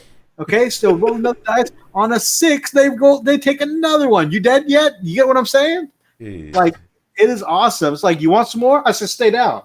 You want more? I said, stay down. Dave says, I've never met a White Scars player. It's a rarity. Hopefully, this should change things. I'm happy for Salamanders players. You're not that many either, man. Happy for Salamanders? Have they been confirmed to get something? Because that'd be cool. Definitely. I mean, Salamanders players, I do see a few of them now because their previous or their already existing Warlord, chapter tactic is really good. I mean, each squad being able to reroll 1 hit and 1 wound, that's pretty good. So I do tend to see Salamanders players, but if they're getting something specific, that's even cooler. First batch of supplements been leaked, just Ultramarines and White Scars, my brother. Thinking about the Rune Priest now, the number of attacks he can get with his spell as well. That's true. Rune Priest can definitely get a ridiculous number of attacks. Freak, my brother, as a budding Space Wolf player, let me drop a little knowledge on you, my brother. Can I do that? Is that okay? Bring it, man. Okay, so a Rune Priest has a spell, a psychic discipline called Fury of the Wolf Spirits, which gives them another 6 attack that are 5 or 6. Hell, I'm off my game tonight. I want to say 5 attacks at strength 6. First of all, you need to get the Greens point out of you because doing a lot of clapping, girl. Mm-hmm. Sorry, I'm just getting excited, and I've been working Greens point too long. Or gun point, pick your pick. Anyway, so they get an extra 5 attacks that are strength 6. That's pretty awesome, right? Mm-hmm. Strength 6 attacks ain't nothing to sneeze at. And so you get 5 extra attacks. Or somebody correct me on the number because I feel like I'm off on that. But you get a bunch of extra attacks. 6 attacks, strength 5, I think. Okay, so I had it backwards. An extra 6 attacks, strength 5, plus being a librarian, I think he already gets a few attacks on his own. Mm-hmm. 3, 4, something like that. So, anyways, you get an extra 5, right? So then you can spend 3 CPs to have any unit attack again, right? So we're talking like 20 attacks from one dude. Jeez. So pretty ridiculous. Now, some of them, depending on what weapon you equip them with, you equip them with an axe, get that +2 strength. That's going to be a whole bunch of strength 6 attacks. So Pretty cool. I can't believe I remember that. I had a younger sibling watching it when 8T first came out. 8T? I'm not sure. Inquisitor Zane. Fire, water, earth, air, no lightning. Unless you used to be watching Ninjago get exposed. They watch Lego shows. Actually, I have watched some Ninjago. I mean, y'all probably going to believe me. It's because my girls put it on, but definitely Ninjago does seem pretty cool. Anyways, yeah. So that's a quick little combo freak, getting like 20 attacks off a Rune Priest. Does cost a lot of points, and I don't normally have that many points to play with because I don't believe in bringing troop choices with Space Wolves. But I do take the Blood Claw sometimes. But anyways, you do. So yeah. We got new relics coming out with these new supplements. Mantle of the Stormseer. You guys see how I just keep skipping topic to topic, and I actually took focus attention. Anyways,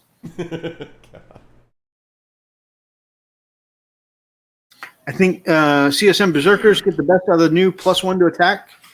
I mean, yeah, they're definitely racking up attacks too. Okay, so new relics coming out with these new supplements too. One of these new one specific to White Scars is called Mantle of the Stormseer. Okay, so this is for Psychers only. When a psychic test is taken for a model with this relic, they get a +1 for their total when they're taking the test for the Psychic Discipline. So that's pretty cool. So you smite on 5s now, you only need a 4. You want to activate that new spell instead of a 7, you only need a 6. So that's pretty awesome.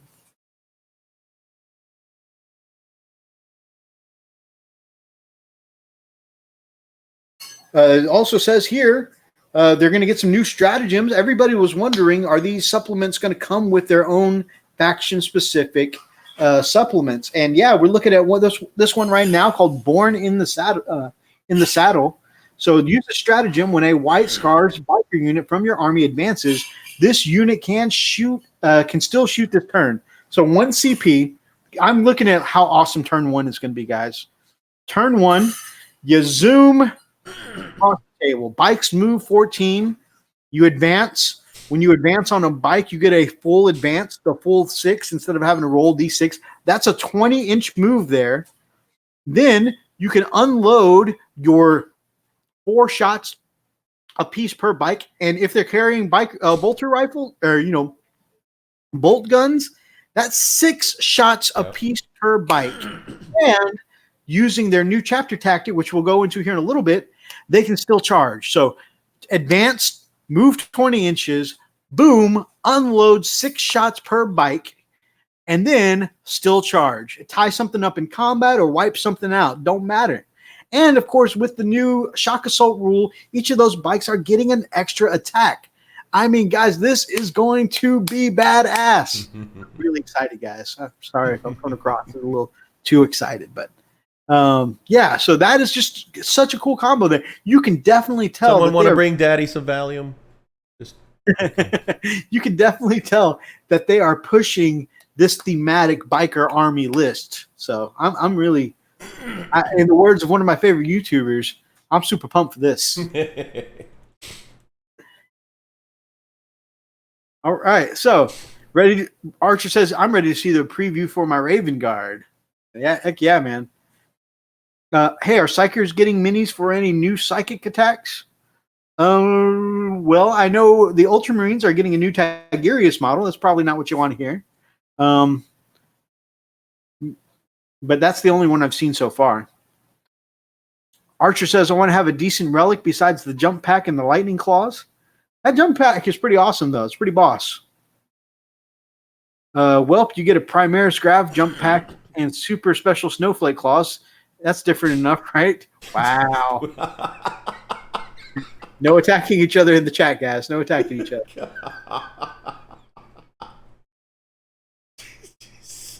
All right, and then, of course, there's... I'm going to butcher this, guys, which I'm a teacher, so, I actually I'm a compliance guy now. I stopped teaching, actually, so I can't even say that anymore. But Corsaro Khan, known as the Master of the Hunt. Okay, so he's the captain of the 3rd Company, and the title Master of the Hunt is not just an honorific, but he's actually tasked with tracking down those enemies who have escaped the vengeance of the White Scars.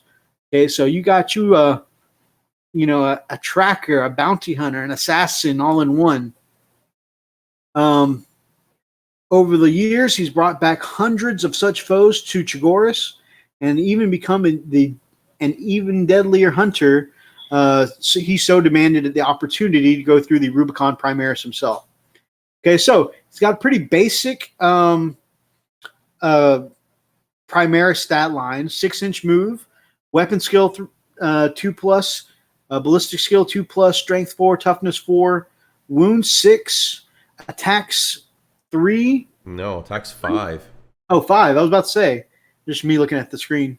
Attacks 5, and again, shock assault. So if he charges, that's going to be a 6. Pretty awesome. Leadership 9, and his save is only 3 up. But you guys know, being a captain, he's probably going to get that 4 up invul save. My bad.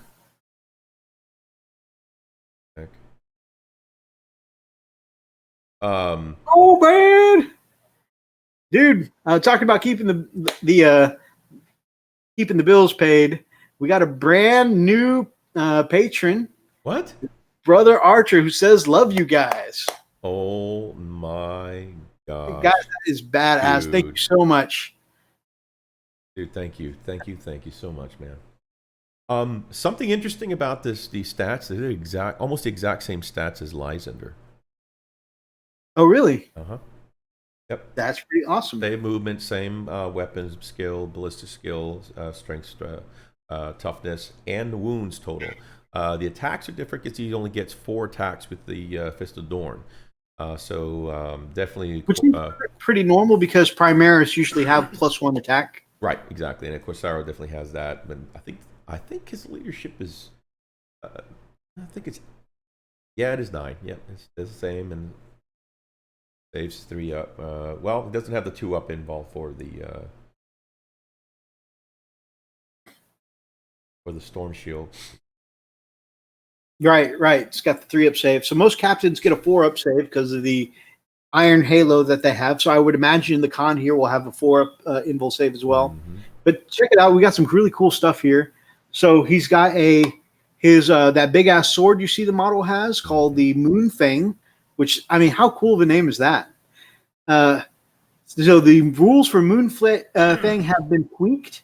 It now has a +2 strength, making him strength 6. Awesome. He can easily cut through any chaff that tries to keep him from his prey, while rerolls against characters means that he remains a superlative hunter. Nice. So that's pretty awesome. Would you mind looking at the reading me the stats for Bloodfang, because I can't quite see them? Yeah. Okay. So the Moonfang, right? It is range, strength +2, right? AP -3. Damage is D3. And when resolving an attack made with this weapon against a character unit, you can re-roll the wound roll and you can re-roll the damage roll. Come on, what? Wow. So you're like D3 damage, baby.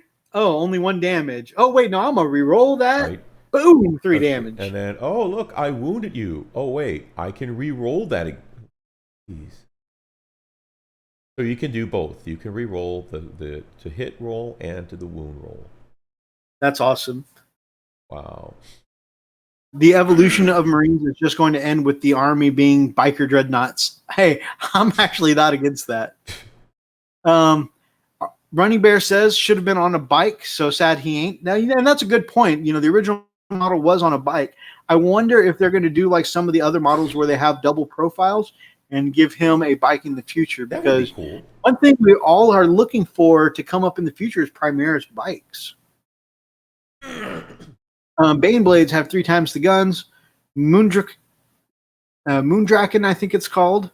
Big miss on GW not having the model on a bike. White Scar's Chapter Master should be. Absolutely. Should be on a bike. What's cool that I love that they included a profile for his bird. Mm-hmm. This model is, I'm not even going to try and pronounce that right yet. I'm going to have to watch videos of somebody else pronouncing that. That's Anzuk. Huh? Anzuk. Anzuk. When this model has chosen to shoot in your shooting phase, you can select an enemy that is not a vehicle, and within 12 inches of this model, roll a d6 on a 4+, they get a mortal wound. Wow. The bird That's gets a mortal awesome. wound. That's insane. And, I always liked the bird on Niall Stormcaller, but I was always, it's always kind of underwhelming. And I'm like, that makes sense. These guys are in armor. It's a bird. No, this bird does mortal wounds. He doesn't care about your armor. He doesn't even care about your invul saves. This bird is the word. Oh, my God. Oh, where's Lily? Oh, God, please. She was just booing me in the background. Thank you. Oh. Bird. Stop it. So that's pretty awesome, guys. So that's pretty much all of the White Scar stuff. Whew, man, I feel a little tired just going. We have like 18 more news segments. God. But man, that was just so much in the White Scars that I am looking forward to, you guys. Like this, what's cool is that even though I'm collecting 2 armies of vanilla Space Marines right now, one of them, the Ultramarines, are a pretty solid gunline build. I think most people would agree. Sure, you can build them differently, but the way they function, they do really good at being a gunline. And the White Scars are going to be completely different. They're going to play more like my Wolves, where they're going to be zooming across the battlefield trying to get in the mix. So I've actually got 10 Assault Marines sitting in the drink here that I haven't done anything with. And I think this might be the time to actually pop them out of the drink. They seem like they would benefit from the kind of, advancing and charging kind of deal going on. So, yeah. Ooh. Need to clean the snake tent. I'll be here, but I can't type. That's cool. Just remember that the new codexes go on pre-order tomorrow, bro. That's okay, because your Wolf brother is flat broke. But we'll be getting some books sometime soon.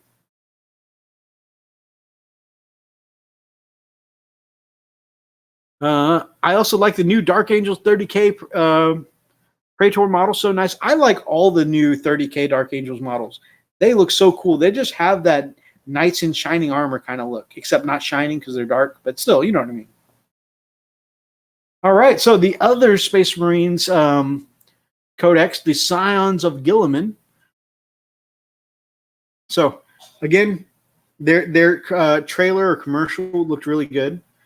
So, what about the Noble Ultramarines? Well, today is the day of newly enhanced Tigerius and his battle brothers step up to the fore, looking at everything that Codex Supplement Ultramarines has to offer. So, pretty cool stuff here. I'm very excited about them too. Again, I really like the Ultramarines. I like the blue that I'm doing with them, but and this is all cool stuff. But man, I just found myself so much more excited with the White Scar stuff. Who are they? Of course, unstoppable fighting force that their Primarch Rabut Gilliman envisioned when he wrote the Codex Astartes. So on the battlefield, of course, you can check them out. Again, they make a really, really great gunline army. They have the ability to get in the mix too. I like that they can withdraw and shoot. Of course, interesting thing, a lot of people felt like their chapter tactic was already so strong. They're one of the ones who did not get a boost in chapter tactic. Theirs remained exactly the same.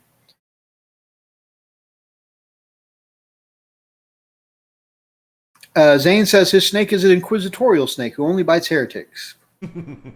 That's good to know. All right, the rule, Scions of Gilliman. When the tactical doctrine is active, models with this ability that moved in your movement phase but did not advance or fall back can make attacks with ranged weapons in the following shooting phase as if they had remained stationary. So something I found cool, Freak, is think about the mix of this. At first, I was just like, okay, so you can move your Devastators without, having to mess with your heavy weapons, or your Dreadnoughts. I know that comes up all the time that we're like, oh, don't forget you moved with your Dreadnought. Right. Cannons be hidden on 4s. So I was like, that was the first thing I thought of. But then thinking about it, though, it's more than just that. You combine that with Bolter Discipline, that means your intercessors are going to be able, or even the Humble Tactical will be able to move and shoot with the double tap as if they'd stayed still. Right. That seems pretty cool. Yep. So, pretty cool rule.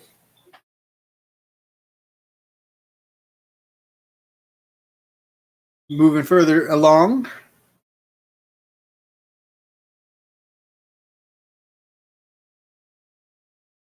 So they got a new psychic ability, telepathic assault. I've been doing a lot of talking, my man. You want to talk about some of this? I'm sorry. No, I'm good, man. I'm good.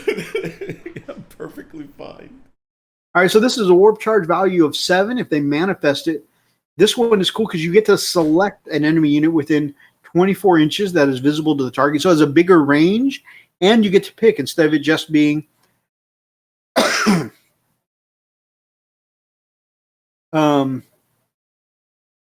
what about poor old tactical Ultramarines? They are nerfed. Well, I mean, the tacticals are just kind of, I'm not as enthused with the tacticals. Anyways, telepathic assault. So you get to pick your target within 24 inches. Both of those are pretty new. A bigger range, and you get to pick. Roll 2d6 and add 2 to the result. That unit suffers 1 mortal wound for each point, which the total exceeds the highest leadership in that unit. So that seems pretty cool, especially if you had something that is going to be low leadership. Some of your orcs, or if you pick something low leadership like Fenrisian wolves, you could definitely wipe them off the table. If you have stuff like that, Tyranids and stuff like that. Tyranids, I don't know what Tyranids leadership is like.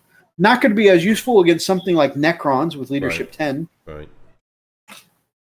But still, pretty cool nonetheless.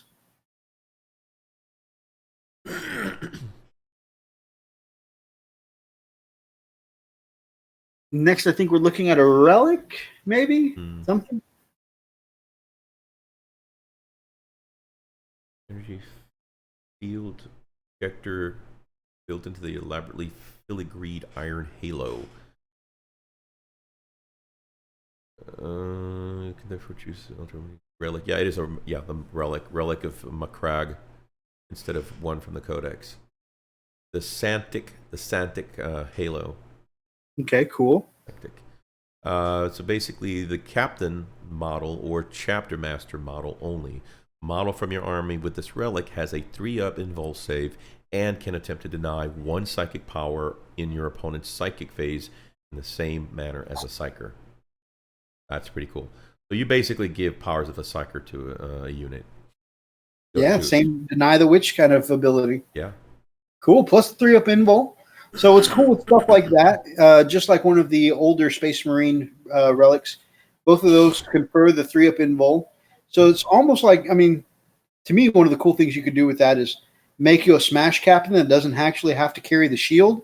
So you could put a melee weapon and a combi weapon and deal out some serious, or maybe a plasma pistol. Oh, wait, because never mind, you can't equip relic on the same initiative. But still, I mean, you can, equip some really cool stuff and get in there and shoot and smash stuff up. This one seems pretty cool. Oh, the Sunwrath pistols? Oh my God. I have never seen anything. So basically these models equipped with a plasma pistol only. This relic replaces a plasma pistol and has the following profile. Range is 12 inches, which is typical for your pistols, and its pistol type is pistol 2. Strength 8, -3 AP. I don't remember seeing a pistol with a -3 AP. But then again, this is plasma. Never mind. This is plasma. This is considered plasma. Yeah. So, damage 2. Let's see. So it's like a plasma gun that is supercharged all the time, but won't kill you. Right, because it shoots twice. And it shoots twice. Yep. That's awesome. That's actually really good. Inquisitor Zane must be heretic. He said the inquisitorial snake bit him. Oh, oops. Yeah, it smelt the heretic when he went in there. Yeah. That poor heretical Zane.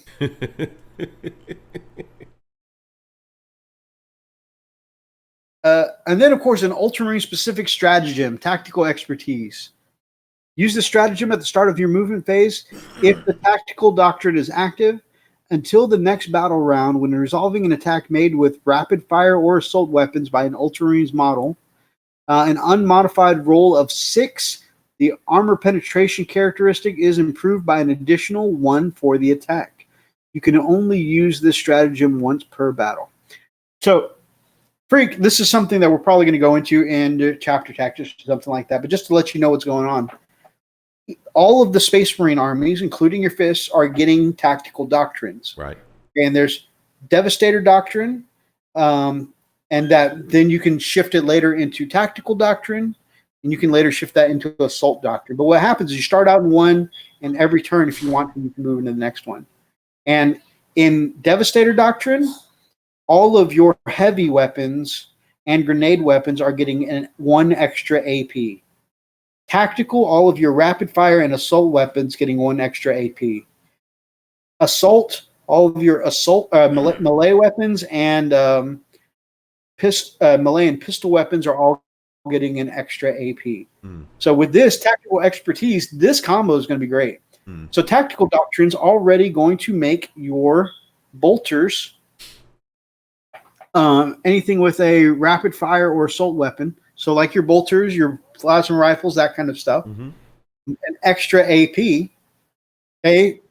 Plus tactical doctrine by itself is going to give them an extra AP. So that's going to be 2 AP right there on regular rapid fire weapons. Think about your storm bolters, your bikes, it's going to be amazing. That's going to be a dynamic changer because, I mean, you think about it, because You typically fire standard bolters with just no AP, right? Strength 4. Mm-hmm. you Now, know, take that one step further. Think no of AP. intercessors Oh, that already jeez. have a -1 AP to their bolt gun. Right. Yeah. So that would make them AP -3, like a las cannon or a plasma gun. Plasma gun, yeah. Dude, a bolter with -3 AP. That's the thing I've always hated about bolters is no AP. Right. Dude, it is on like Donkey Kong. They're making them strong again. They're making them. You know what? That brings back the Space Marines. Remember we were talking about this a couple of months back. Mm-hmm. You know, how to make Space Marines good. Yeah, I mean, because remember, your typical Space Marine, man, they were the quintessential Centurion. They were like the badasses, and now they're really making them. They're turning them out like they should have been. So that's pretty cool. I'm pretty excited about that. No, shut up, Marley. Let's see. What else we got here? No, this is all Tyranid crap. Oh, yeah, for the Tyrannic War veterans. Mm-hmm.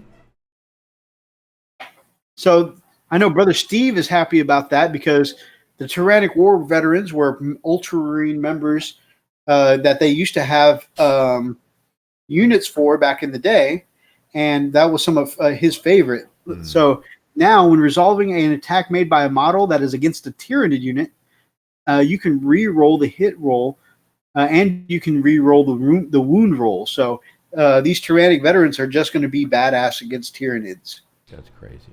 I know Steve is happy to see them back because they were a fluffy unit that he really enjoyed. Yep. Zane, you can't say the snake only bites heretics and that the snake is a heretic. You should be biting yourself. My brother.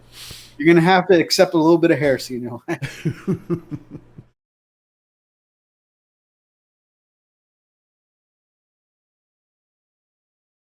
That is cool. So there we go. That's a look at the new Ultramarine stuff. Very nice. All right, switch.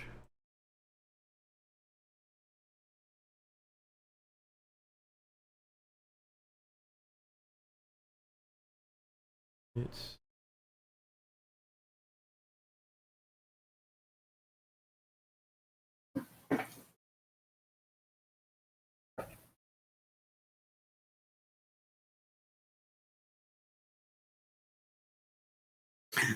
Slanesh offered it in excess of mice. It is a heretic. All right, some of the new units that have come out. This is pretty interesting. So cool looking, dude.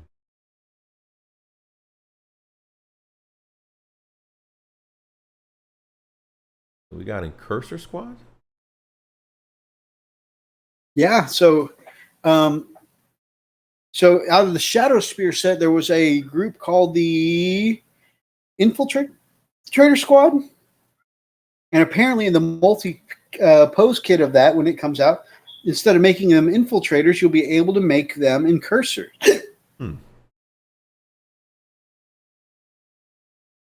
able to arm with Oculus bolt carbines that rob the enemy of cover?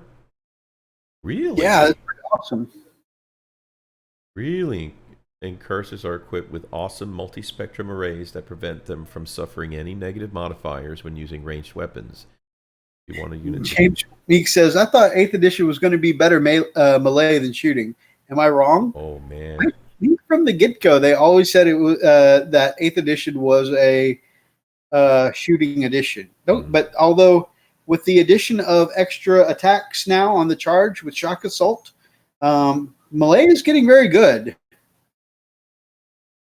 So I don't know. I don't know how to answer that, Brother Meeks. It started off as mostly gun line, but melee is starting to look real good. Oh, wow. Eldari Rangers will soon learn to fear incursors. One of the things that those Rangers do is make it hard for you to hit them by taking away, giving you negatives to shoot at them. For some reason, even though you're reading from further down the screen, on my screen, it's still stuck up at the banner at the top. What? Yeah. Oh, you know what? I must have a duplicate. Hold on a second. That's probably... Yep, that's what it is. Let me kill this one. Okay. Let me try this one. There we go. Sorry about that, man. That's all gravy, baby. There we go. That's the Incursor Squad. Taking away cover saves, taking away negatives to hit. So you remember how when you're shooting at my Vindicara Assassin, it's a -2 to hit and you have a hard time shooting it. This eliminates that, takes away the cover save and the -2 to hit. Well, the -2 to hit definitely was the struggle, but that definitely. Yeah, I mean, Imperial Fist, you always take away cover saves. Right. Actually, I think I was talking with Archer the other day, and I was saw that this takes away cover save. I'm like, I'll finally get to understand how Freak feels. Right? Yeah. I see you. So that's pretty cool. That is pretty cool. Oh, and plus they give this new mine, a bomb or mine that they can put on the field. Very cool. Paired combat blades? What are those? Yeah, paired combat blades. But it's kind of like a chainsword because you can get extra attacks from it. Chainsword automatically gives you +1 attack. This one relies on you rolling 6s to get extra attack. So I see. It's similar. It could, if you roll really well, it could potentially be better than a chainsword. Yeah. You could proc, more hits that way. Like bolter drill almost. Or blade. Exactly. So I think it's going to be cool. Plus the idea of going in. I've always in video games, especially fantasy games and stuff like that, been a dual daggers or dual swords kind of guy. So that's kind of cool. Yeah, that's what I was telling you about those mines. So cool. So I don't know exactly how it's going to work because it says that they could be at risk of taking D3 damage. I don't know what it is. If it's on like a 4 up, 3 up, somebody moves within range, if it goes off. It seems like unless you put out several of them, though, like pepper a minefield, though, it could just be easy to go around. But I mean, it's interesting to see how it'll work. It's all about area denial, right? And so deep striking in, if you got like infiltrators who are creating that 9-inch bubble to keep people from deep striking, and then you've got out some of these guys, you make an only place somebody can deep strike right there with the mines. You could be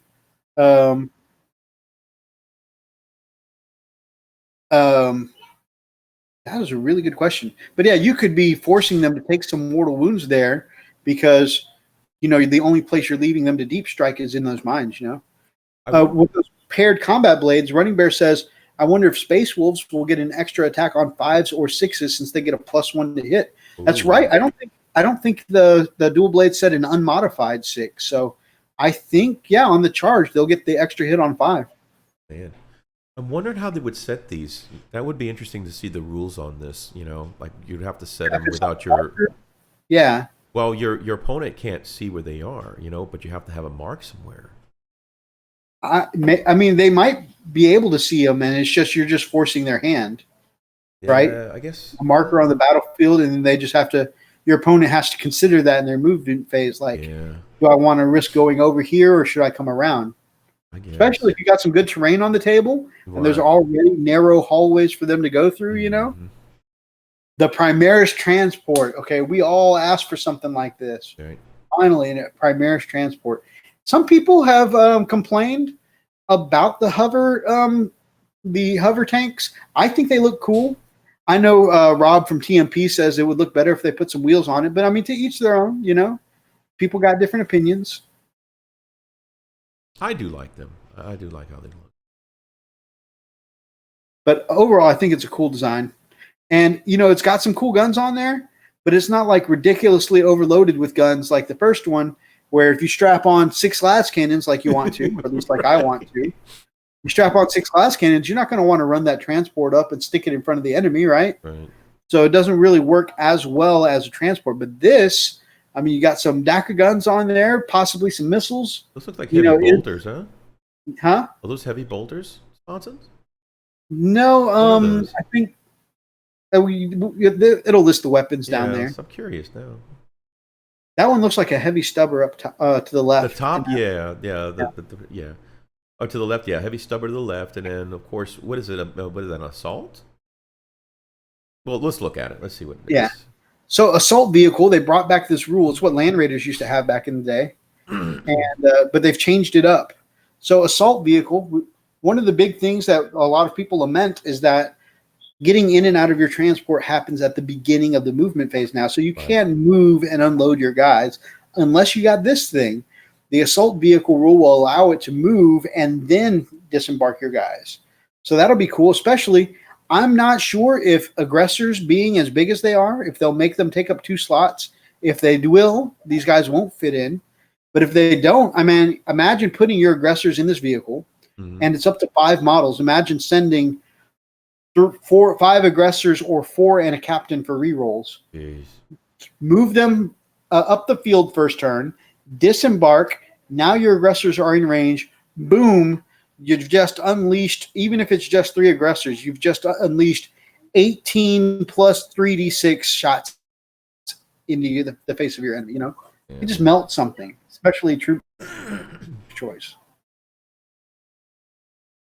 Archer agrees it's a stubber type gun, and it says it's similar to the one on the Mechanicum stuff. Oh, I forgot about this. Orbital comms array. So each of these tanks are going to be able to, once per game, call down an orbital strike if you give it the comms array. Nice. That's pretty cool. So roll 1d6 for each unit within d6 inches of wherever you've started the orbital bombardment. Right. And subtract 1 from the result if it's a character, but basically on a 4+, the unit gets a d3 mortal wounds. Okay, so, this is pretty cool because you don't have to spend CP points in order to do your orbital. Yeah, just once per game you get to do it. Yep, pretty cool. Once per game per tank like this, I think. So imagine if you took 3 of these things and you could just call down a huge orbital strike. Right.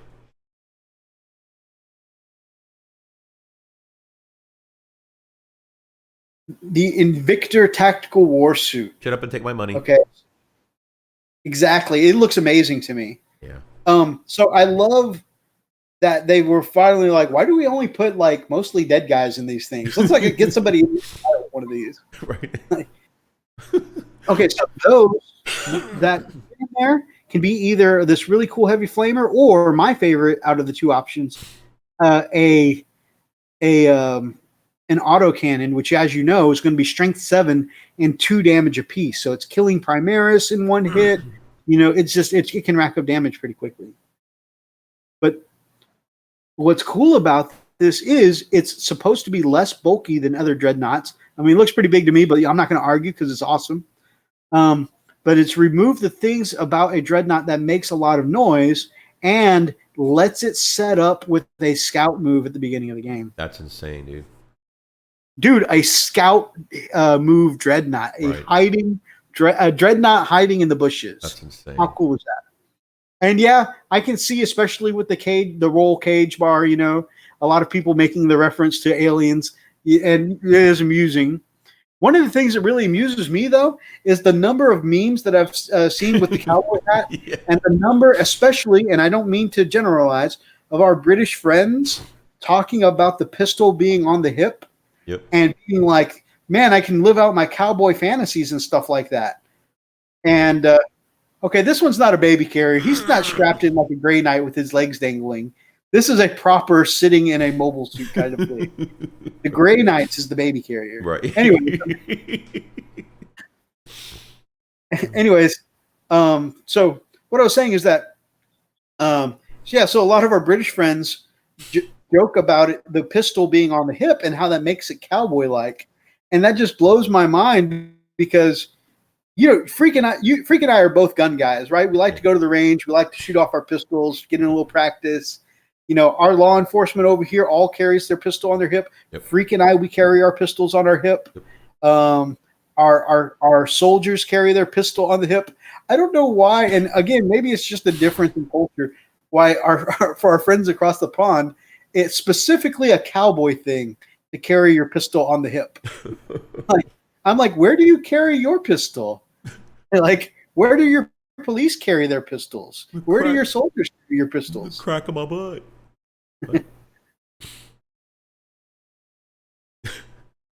I don't know, man. But I do like that model. I do. It looks amazing. I really want 5 of those. Man, 10. Are you serious, dude? Are they not really going Running Bear, though, I do have to agree. One's got to be painted like the one from Aliens. That's got to have a Ripley inside. That'd be cool. I mentioned that only the Grey Knights had the baby carrier. Zane says, you really hurt my Dread Knight pilot's feelings. So use LA Awesome to strip the Ultramarines, brother. Oh, strip the Ultramarines. Their police don't, lol. And yeah, actually, Freak and Lily were cluing me in on that their law enforcement actually don't carry pistols. But they've got soldiers, right? I've seen some of our brothers across the pond talking about how they've served in the service and they were in the army and good stuff. And Garrett, my brother, I didn't know you were here. I'm over here talking shit about Grey Knights. My brother Garrett's in the chat. Hey, bro. How you doing? Oh, man. Zane says got to wait 10 minutes for a cop to show up with handguns so they can enter a room with a dude with a knife.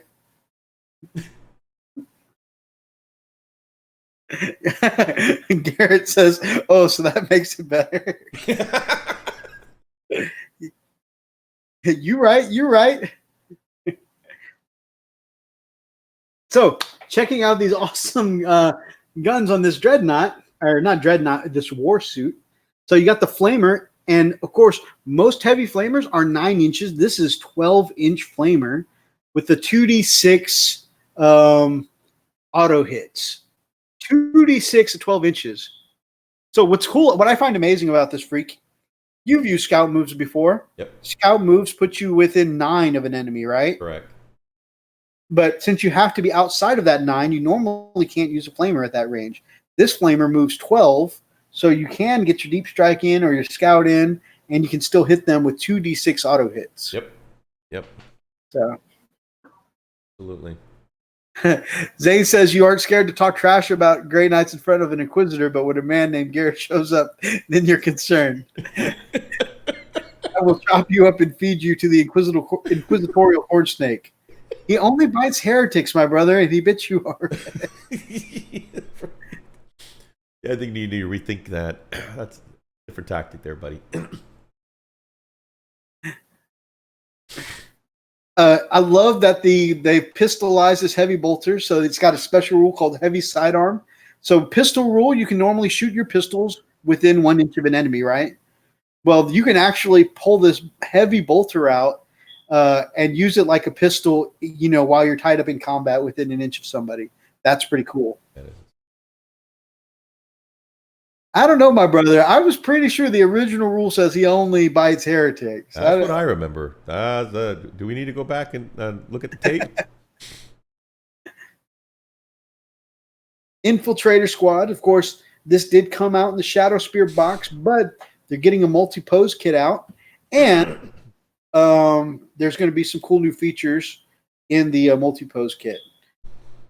Y'all sound like heretics now, right, Mark? So what's cool about this is that, you're going to get the multi-pose options. The bad thing, though, is that you're going to get the multi-pose options. As someone who can't stand putting 2 arms that hold a rifle together, man, I wish I had gone with the easy build Hellblasters instead of the multi-pose Hellblasters. Really cool about this, though. So Infiltrators, Freak, they come with an ability. You can build one of them instead of as an infiltrator. You can build one of them as a medic. I don't remember what it's called, a Helix Adept. Mm-hmm. And basically, he can do the same thing as a apothecary and try and resurrect one of your guys each turn. It's cool. But he's a regular Marine dude. He's an infiltrator, but with the apothecary training, right? That's cool, yeah. So that's cool already, and that came in the Shadow Spear box. In this multi-pose kit, you're going to get also an extra option. Instead of making the Helix Adept or mini apothecary, you can instead make him a dude with a comms array. And what the comms array is if you have a Phobos captain or Phobos lieutenant on the field, it's going to be like they're standing right next to your dude. Usually that buff reroll hits, reroll wounds only works when you're standing within 3 inches of that model, right? But as long as you got this guy that has them on the radio and they're still alive on the field, boom, you still get the buffs. Crazy. I mean, it's for bolter guys, so it's not like a huge, like, it's not saying like all my las cannons get re-rolled, but these bolters getting re-rolled is still a cool thing. And if you mix that with some of the cool new stuff like the tactical doctrines where your bolt guns are suddenly going to get an extra AP, Right. I mean, this still could be very good. Cool, man. Archer agrees. Comms array is going to be pretty awesome. Zane says, I didn't know you played space bikes. Cool. Running Bear says, that's why I play Space Wolves. We kill them all and let the Emperor sort them out. That's right. Emo needs to straighten you all out, beat you with the Crozius. Oh, yeah, we haven't had Emo come in tonight. No. We kind of skipped that, didn't we? We'll definitely hit that up as soon as we get done with these news articles. Eliminator squads. So cool. This is another thing that came out in Shadow Spear. But again, now that they're getting their own kit where you can buy them separately, they're getting some new stuff too. So, I mean, this is kind of interesting. You can definitely see what they're doing for people who are like, man, I love these eliminators. I love these infiltrators. Let me buy 6 boxes of Shadow Spear. They're like, hey, we're releasing these kits solo. That's all good, man. I bought 6 boxes of Shadow Spear. But you're going to get some extra goodies now. Boom. You know, some people are going to turn around, put down another 60 on another box, right? Crack, man. Mark, tell the command that the snake has turned heretical. We need an exterminatus. You need an exterminatus in your own house? That may not work out that well. Last sniper rifles. It's going to be FU to your armor. So this is called the Las Foil. No, Las Fusel, sorry. Tiny print. So range 36, heavy 1, strength 8, -3 AP, and 3 dammies. Wow. Such a better sniper than the... God. Yeah, oh yeah. I mean, I love Eliminators in general. Yeah. All of their the new sniper rounds from Eliminators do something cool do something cool that scout snipers or any Space Marine snipers were not doing correctly all along. Yep. But this Las Fusel just is like a very cool anti-vehicle screw you, you know? Yep. Roxas says the months of shame disagree with you, Running Bear. Terra can fall as long as we eliminate the heretical noodle of death. I was just texting with the Emperor and he agrees. I love that show if the Emperor had text-to-speech. Yes. So also another cool thing. So not only are we getting the Las Fusels in this, but also the Sergeant is getting an Oculus bolt rifle, which, okay, I feel having mixed feelings about this because the sniper rifles do so much damage in an Eliminator squad. I'm not sure I would want to give one up. But if you did give one up and you gave him the Oculus bolt rifle, which of course is going to, it can't target characters, but it is going to eliminate those cover saves and minuses to hit, which is cool. And it can use this ability called covering fire. If this the first time this Eliminator Sergeant fires Overwatch with an Instigator bolt carbine, he can resolve it after he's done with Overwatch. He can move as if it's the movement phase. So your guy takes some pop shots, right? Then get charged, take some pop shots again for Overwatch, boom, book it out of there, and suddenly they're not in charge range anymore. Oh. That's fantastic. Zane says, does he at least I still have an inquisitorial canine.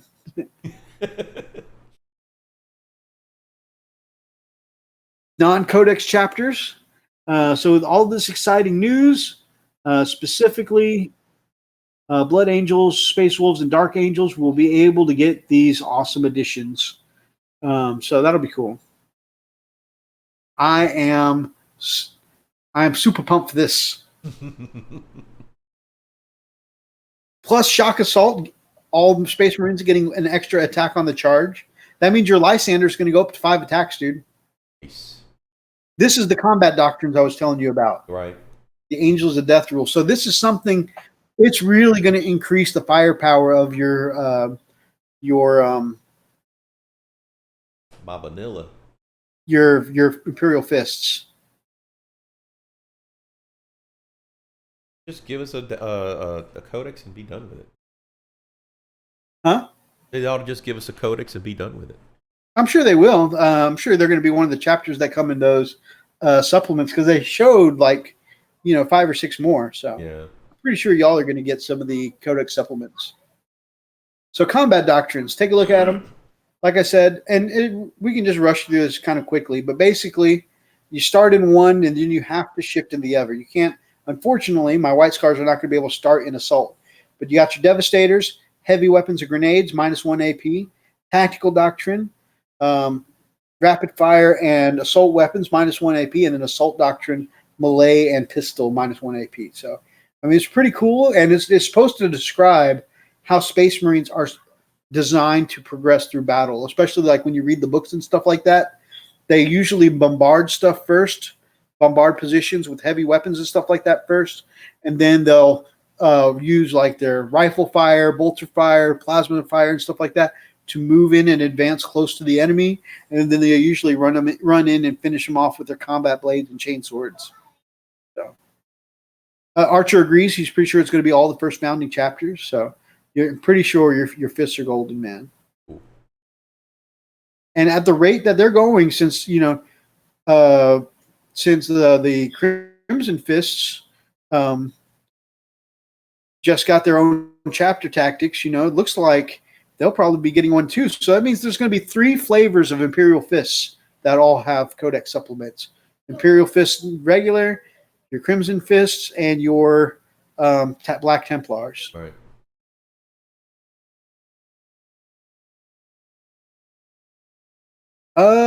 Hey, could you go back to that doctrines? I think the doctrines are just for vanilla. Hold on. They mentioned that the non-codex guys get the models, but I think they specifically put that part after saying that don't worry, everything we just announced and talked about, the non-codex chapters will get. I'm pretty sure they put it after that because the doctrines are going to be vanilla only. Let's see. Hold on one sec. Wait, right there at the bottom. Scroll back down. Yeah, back down at the bottom. There was a note there that caught my interest. Death Watch and Grey Knights will also be gaining the shock assault ability. And Death Watch have access to the Executioner. Okay. Never mind. That's not what I thought it was.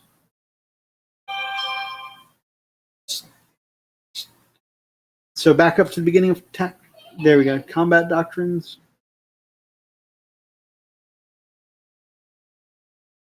Yeah, I think the doctrines are just going to be Codex Space Marines.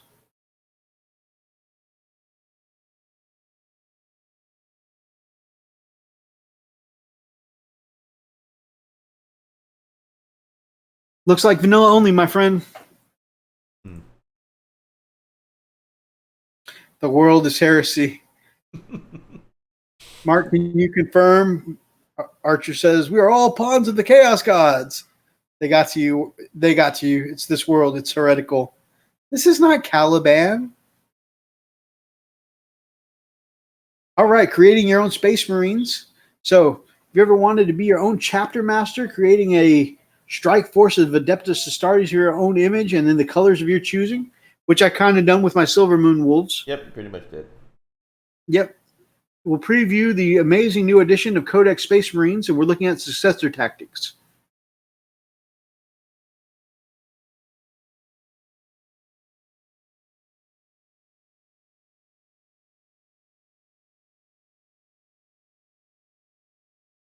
All right, so successor chapters. In the wake of the Horus Heresy, the original legions were disbanded. They had to reform into dozens of smaller chapters. All right, so this is all story stuff. The most recent was the Ultima founding, which consisted entirely of Primaris Marines. All right, so that's just some backstory on successor chapters. Let's take a look at the how-to.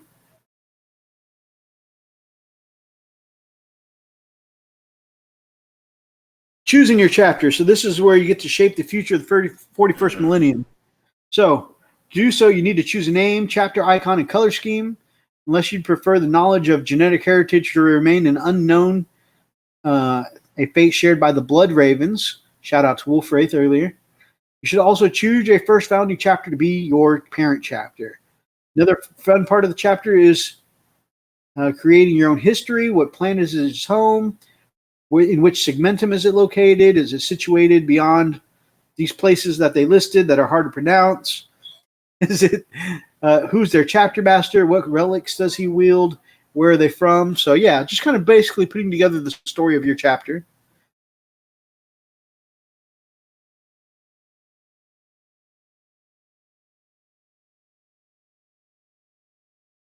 Archer says, I'm excited about this. Gives me stuff to actually make my own instead of playing a counts as chapter.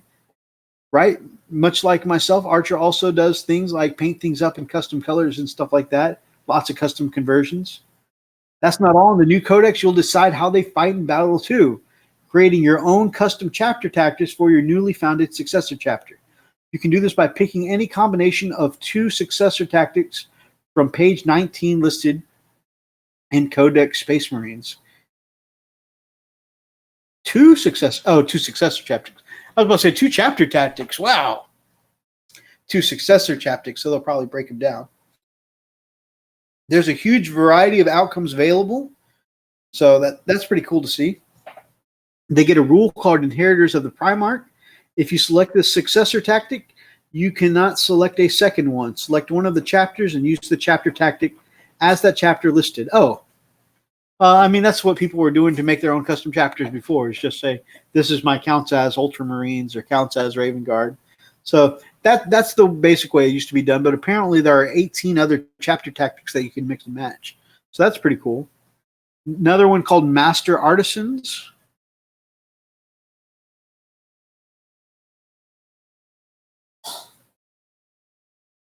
Unit with this tactic fires Overwatch or is chosen to shoot or fight with. You can re-roll a single hit roll and a single wound roll. So that's like the first part of the Salamanders one, or what the Salamanders one has been up until now. That's pretty cool.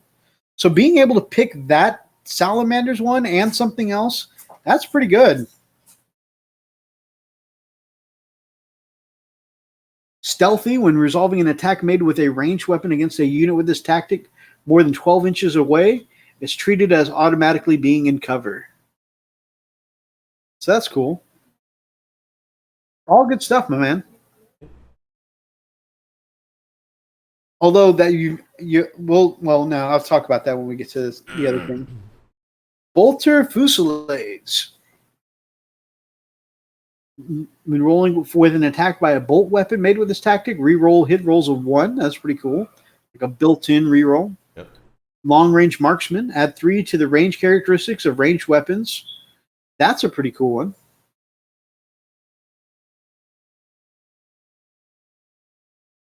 Bolter one is mean. Range one is pretty good too. Oh man, that range one with aggressors.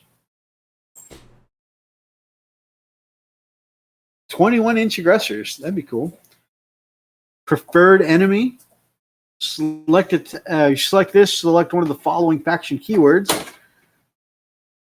Man, so I mean, you could technically, in a list tailoring kind of way, just pick whatever your opponent's bringing. When resolving an attack made with a melee weapon by this model, this tactic against a faction keyword has made a move charge, was charged, or performed a hit, you can re-roll the hit roll. Okay, that's not so bad because it's specifically melee only. Only, yeah. Yeah, so I was about to say, man, so you could just say whatever your opponent shows up with, that's my preferred enemy. Right. Indomitable. No more than one model can flee. That's pretty good, especially if you like bringing like great big. Actually, I would like to print some of those out and color them with the girls. Have the girls design some Space Marines. That'd be cool. Things are getting heretical in the chat. Zane says the real emperor requires blood. We must appease him. We will slay the man who says he's the emperor in the name of the true emperor. We must remain loyal, Mark. Are you ready? The Emperor is on Terra. Chaos is a lie. He is trickery. We will spill the blood of all in the castle to prove our worth to the true Emperor of mankind. Archer says, "Let's go, Zane. This is getting scary." You are all heretics. I am the only one here who is sane. All right. We're not currently in Warcry, but I do love the way these crow people look. So we're just going to take a quick look at these models. I love that their tagline is "Pick the corpse, pick clean the corpse." Ew. Just look at those models, though. The guy leaping with his great big raven wings spread out. That just looks pretty cool. Masters of Terrain. They're flexible. Gosh, that's a cool looking model. Although I have to say, the way he's got the stilts on his feet. Yeah, I've never noticed them before. And what that reminds me of, if you've ever watched Disney's Robin Hood with the animals. Yeah. When Robin dresses up as the stork in the archery tournament, that's what that reminds me of. Wearing the crow feet stilts. It's funny. Archer says the true emperor is Alfarius. But yeah, I don't even know if I'm that interested in playing the game. It looks kind of fun, but man, I just kind of like these crow people, their models and stuff. Yeah, Sarge seems to enjoy it. Oh yeah, our buddy Sergeant Oddballs from channel Sergeant Oddballs. He definitely he got in the game. Seems to like it so far. All right, I think we're coming to our final news article, which is the chapter tactics, I believe. Yep.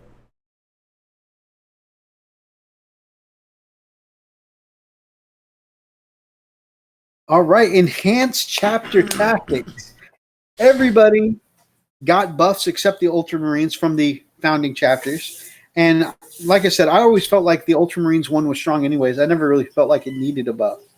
So everybody else, and some of them got some crazy buffs. So I think we'll definitely see some more of these. First of all, Crimson Fists. So I'll let you talk about these Imperial Fist successors, my brother. All right. So basically, this is called No Matter the Odds. When resolving an attack made by a model with this tactic against a unit that contains at least 5 more models than the model's unit, add 1 to the hit roll. For the purpose of this tactic, a vehicle model with this tactic counts as 5 models. In addition, when resolving an attack made with a bolt weapon by a model with this tactic, an unmodified hit roll of 6 scores with 1 additional hit. So again, it's very similar to the bolter drill. That is pretty awesome. And I love that they included the wording. The purposes of this tactic, a vehicle counts as 5 models. So this is something when we were talking about how to make Space Wolves or Space Marines good again. Right. A lot of people kept saying they need to give chapter tactics to vehicles, right? And we've even talked before about how, I'm like, well, at least your predator doesn't have the ignore cover, so I can at least get a save, right? Right. But now vehicles are getting chapter tactics. What do you think about that, my brother? That's pretty crazy, man. That's long overdue. I think that's going to make them a little better than the ability to be able to run over somebody and. Yeah. When a predator does nothing with all of its last cannon shots, but still manages to kill a model with running it over. Yeah. An HQ, in fact, definitely is not having the best day. Yep. Wow, things are getting really heretical over here. See, I knew that snake went crazy for a reason. Archer also says that he'd like to use the crow people for conversion bits. You guys know I love putting conversion bits on my dudes. Stalker bolt rifle, 36 inches. It's 36. The heavy one version of the bolter. Yeah. So strength 4, -2 AP, and 2 damage. So they up the damage to 2 damage. So think about that, though. Yep. Because now, 6. With hitting the 6s on a bolt rifle, right, you're getting that built-in bolter drill. And I mean, that could just be 2 damage, 2 damage, 2 damage. Right, So that's going to exactly. And there's another successor chapter for the Black Templars called Righteous Zeal. When a charge roll is made for a unit with this tactic, you can re-roll any or all of the dice. In addition, when a model with this tactic would lose a wound as a result of a mortal wound, roll a 1d6. On a 5+, that wound is not lost. So this is one of the few things in the game that can block a mortal wound right now. Yep. So, I mean, you got the feel no pains that can do it, but I mean, this is a feel no pain specifically for mortal wounds here. That's pretty cool. That is pretty cool. And of course, being able, I like how they changed the wording. They can roll 1 dice or any dice, Right. you know, or I mean, a dice or both dice. So the fact that, you know, used to have to be just pick one or re-roll the whole thing, right? The fact that they can now choose to do either one is going to be helpful, because if like you roll a 6 and a 1, kind of hate to re-roll the whole thing and throw away the 6, but you know, Yeah. sometimes if you roll 2 1s, you wish you could re-roll both of them, you know? Yeah. And you know what's funny? Because every one of these scenarios has pretty much taken a piece out of my guys. When there's embarking, say, from a rhino, or let's say the rhino, you know, of course, a rhino blowing up, right? Or an actual mortal wound from a psyker, you know, things like that. Oh, yeah. Yeah, this is a great way to be able to survive that. All right, so now we're down to the original chapter, our Siege Master's Imperial Fists. When resolving an attack made with a ranged weapon by a model with this tactic, the target does not receive the benefit of cover, which they never did, to its saving throw. And if the attack was made with a bolt weapon, an unmodified hit roll of 6 scores an additional hit. Now, this right here is exciting to me, number one, because we don't have to pay the CP points anymore for bolter drill, which is... Yeah, you used to set aside a stack of command points that you're like, this is just for bolter drill. And you're like, I kind of wish I could do some of this other stuff, but this is just for bolter drill. Yeah. I mean, this right here, and you add to that the fact that we're gonna actually have AP now to the to our bolters. That's a game changer. That's gonna be really phenomenal. So More dice rolls, more hits. Lars, welcome, my man. Good to see you. Bye. And now comes... You notice they got rid of the useless part about damaging buildings and stuff like that, because I don't think they ever played that way. Nobody does that. Nobody plays, you know, oh, look, there's a wall there. Let's just shoot at it. Okay. Cool. So nice little boost for your fist. I'm excited to see. I like it. Can't wait. Because that was the main go-to stratagem for Imperial Fist. I'm excited to see what stratagems you guys are going to get in your codex now. Yep. It's got to be something as good, right? I'm stoked, dude. I can't wait to see it. This one is the same as before, so no need to really linger on it. Right. They get +1 to their lingership, and they can shoot when they fall back. Yep. And the cool one, the lightning assault from the White Scars. I'll let you hit that one. Yeah, baby. Use this units with this tactic can charge in a turn that they advanced or fell back. And this is going to be useful both ways, baby. So first of all, first turn, you charge that, you move with that bike 14 inches is a pretty awesome charge, which, like I said before, that is a hell of a difference. When you're trying to charge Thunderwolves and you're only getting 10 inches, being able to move 14 inches is a huge move. And then on top of that, when they advance, they're going to advance to the full 6. That is a 20-inch move that you can still then charge after that. That's in a whole 12-inch threat range. That you combine that together, baby, that is a 32-inch potential charge range in one turn. Yeah, that's amazing. The ability to advance and charge grants them an equivalent of a 3d6. It's insane, dude. Okay, so that was there. I thought I told you I read it. Yeah, I know, but then somebody challenged me on that, and there it is, right there. It's the equivalent. It's the equivalency, yeah. It's the equivalency, yeah. Because you're doing it 3 times. Amazing. Yeah. And then on top of that, think about it the other way.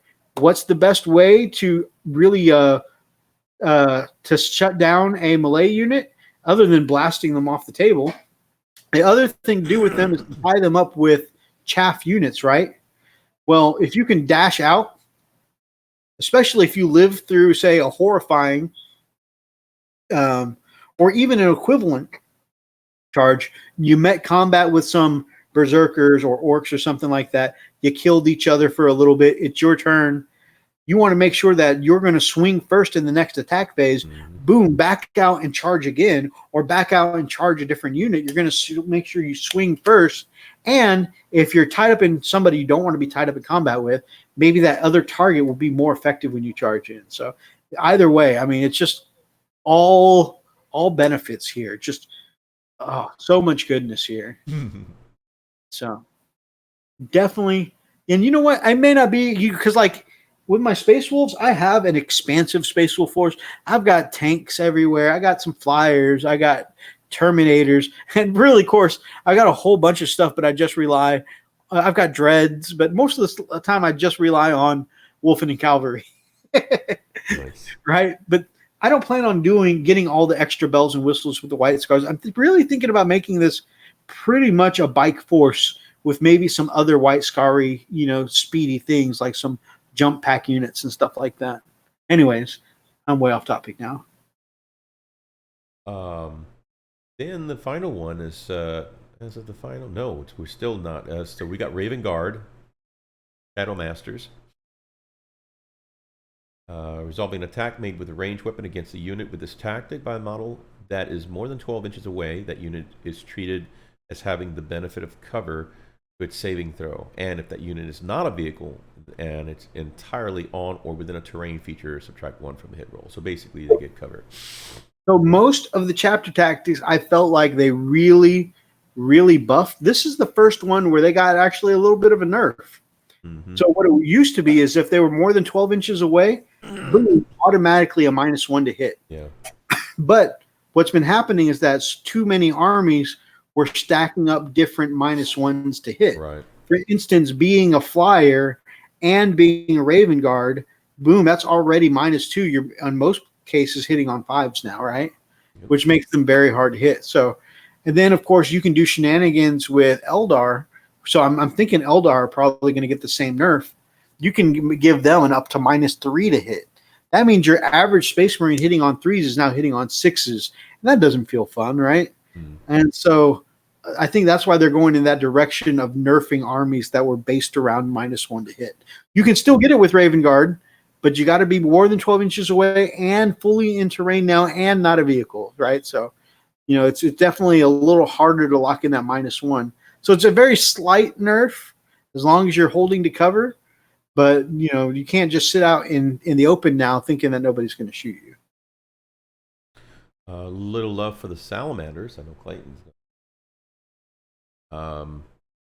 When a unit with this tactic fires Overwatch or is chosen to shoot or fight with, you can re-roll a single hit roll and can re-roll a single wound roll.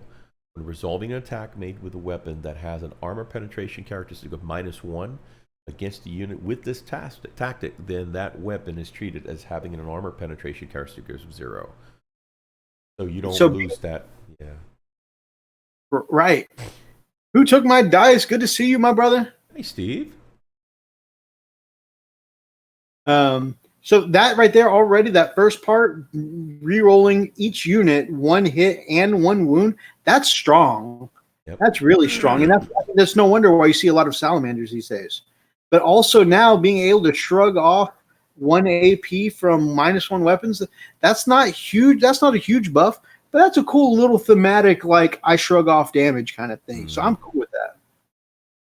Iron Hands. Now these guys really got some love. I am thinking that for just like strictly strength wise, I'm thinking there's going to be way more Iron Hands players on the field now, which is great because I never see Iron Hands. Right. I see them a lot in 30K. I don't see them. I don't think I've ever seen anyone play 40K Iron Hands. So I'm really excited for this. I'm almost a little jelly just because they got so much. They've got like 3 cool abilities from like different things. Go ahead, Mark. Well, this one is flesh is weak, so basically if they roll and they lose a wound, then they can actually roll a d6, and on a 6 that wound is not lost. And when resolving an Overwatch attack made by a model with this tactic, a hit roll of 5 or 6 scores a hit. In addition, models with this tactic that have a damage table are considered to have double the number of wounds remaining for the purposes of determining what row to use on the damage table. All of that's amazing. So you got the 6+ feel no pain, which is a good trait by itself. I mean, in 7th edition, that one really rocked it. In 8th edition, it was still good, right? But it wasn't as good as some of the others. But then on top of that, overwatching on a 5+, which is something that Tau get to do a lot, that's pretty cool. And then on top of that, you got the Hawk Shroud thing going on, where the damage table says you still have, double the number of wounds or whatever. Right. I noticed that was real useful when you were playing Hawk Shroud, because even down to like 8 wounds, you were still fighting on strong. Yeah. Thinking about all your tanks, your Land Raiders, your Dreadnoughts, all your stuff getting that same buff is going to be cool. Yeah. And we saw a couple months ago they previewed a Tech Priest that was Iron Warrior specific too, so they're really getting some love. Right.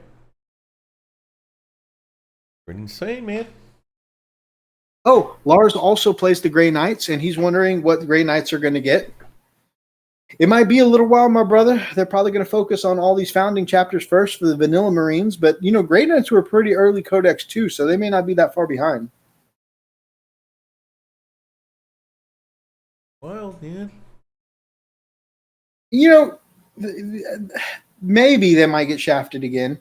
However, look at the bright side. When 8th edition first rolled over, Grey Knights actually got some love, and they were really strong for a while until they slapped them down, because they were a great mortal wounds engine, and so they were pretty good for a little while.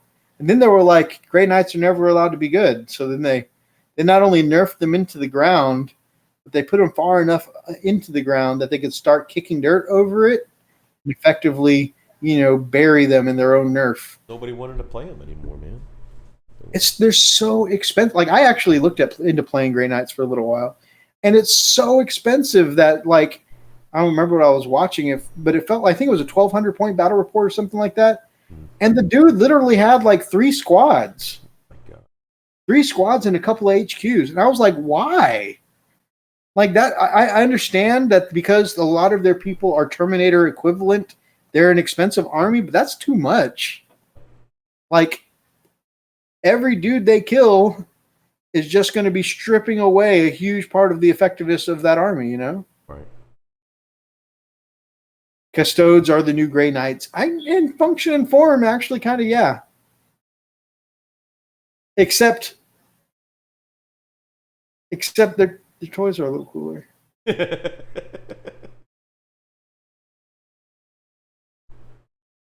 All right, so Zane says he made a 1,000-point list. He had 3 3-man paladin squads and 2 captains. That was it. 1,000 points, bro. 3 3-man squads and 2 captains. Can you believe that? Horse crap. Holy crap. Oh. I couldn't even imagine. I'd be pissed bringing only 7 models, or 12 models. Jesus Christ, 11 models. Asians who are bad at math. But still, I would be pissed only bringing a handful of models to a 1,000-point game. That's got to be frustrating. Apparently, it somehow works for the Custodes, but it doesn't work for the Grey Knights. So I'd really like to see. They've done a great job, in my opinion, of fixing up these Marines so well. I'm really excited to see that if they're going to put that kind of effort into buffing up the Grey Knights like this, because the Marines got a bit of love. Okay, I'm going to go through the chat and read off. He took so much time to type it all out. I'm going to go through some of Zane's heresy here. Okay.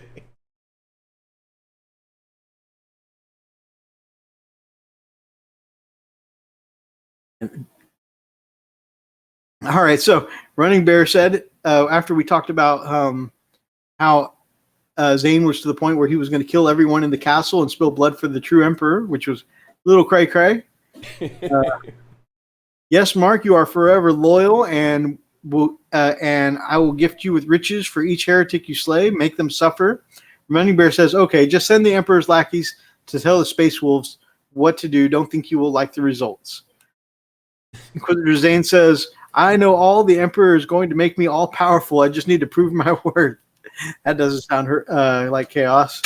Well, Mark, I'm sorry, but the Emperor requires blood to give me power to be able to slay them heretics. Don't make this hard, okay? I just need to remove your limbs.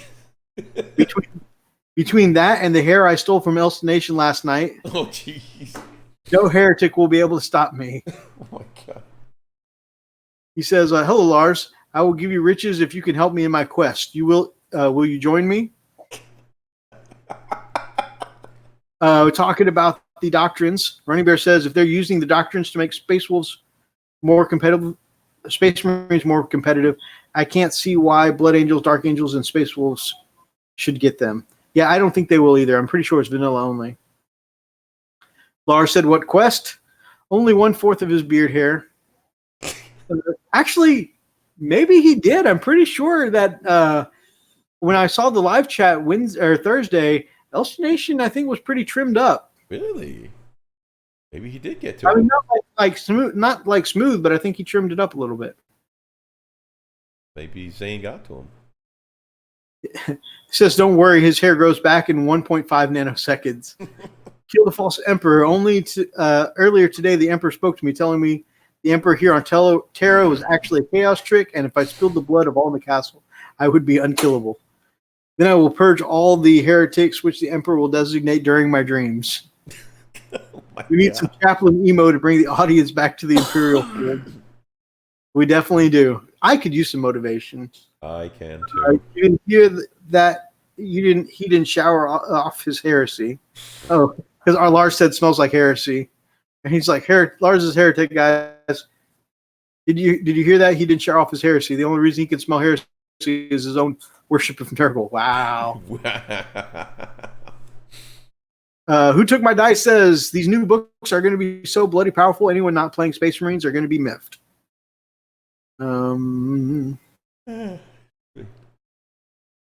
The Bolter Discipline and Shock Assault will both help the Grey Knights a lot, definitely.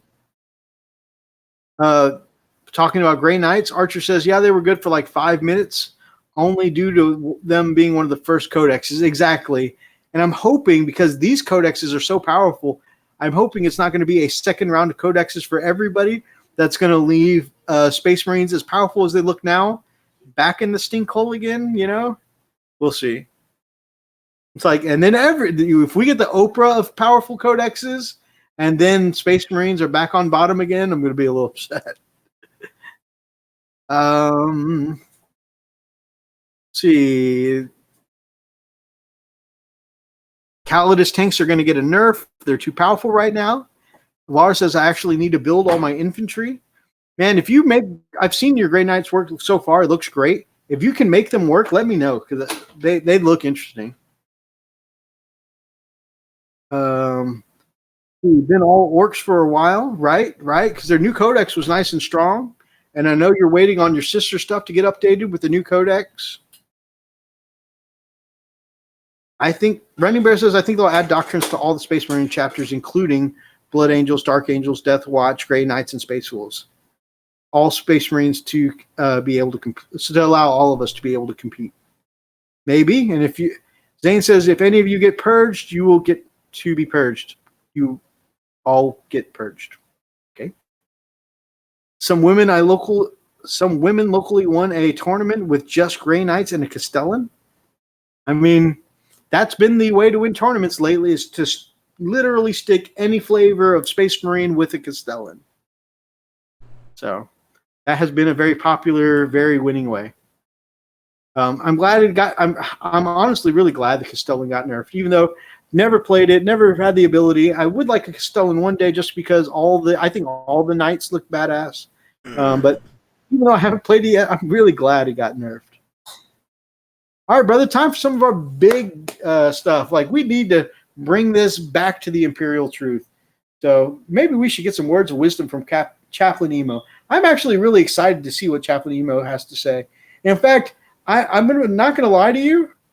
I'm actually glad to be working on White Scars and Ultramarines right now, because no offense, brother, I'm really proud of you. You do great work. I'm really a big fan of your artistry. and I'm so glad you joined me on this Warhammer adventure. But your Space Wolves is really demotivating, man. I'm not gonna lie. I may not ever paint the rest of my Space Wolves. Like it's pretty bad. I just feel like I can't compete on this channel with the Space Wolves anymore. Well, like I've been edged out of my own my own shtick here in the show. So okay. I don't know. It's slightly demoralizing, but I'm pretty sure the chaplain can help me see the light. I think you need to take it up with the chaplain. Okay, you're talking to the wrong guy here. So let's see what the chaplain says here.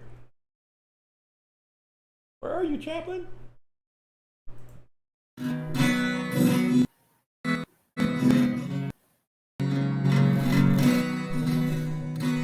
When you're going into battle and you don't know how to feel, just count on Chaplain EMO and his joy will make you squeal. So when the world takes you down, you want to scream out, just listen to the words of Chaplain EMO. Gives me the feeling that the chaplain here is to pass on the word and something that's going to lift my spirits. I always feel closer to the light of the Emperor when Chaplain EMO talks. So, yep. So Chaplain, my man, I was just telling Freak here that I'm not going to lie. I am slightly guilty of the sin of coveting. You know, I'm looking at his Space Wolf work, and I feel very jealous. I don't feel like I can compete with Space Wolves. I mean, out of the two of us, I almost feel like we should start calling Freak the Wolf Brother. I mean, that's about where I'm feeling. Right? Wow. I'm feeling a little superior. Chaplain, talk to him, Chaplain. Talk to him, Chaplain. Yeah, give me some wisdom. Men, never turn away from your foe. Be strong, be brave, as the Emperor dictates. For the Emperor! Chaplain, you're retarded. What the heck is wrong with you, chap? Talking the wrong one.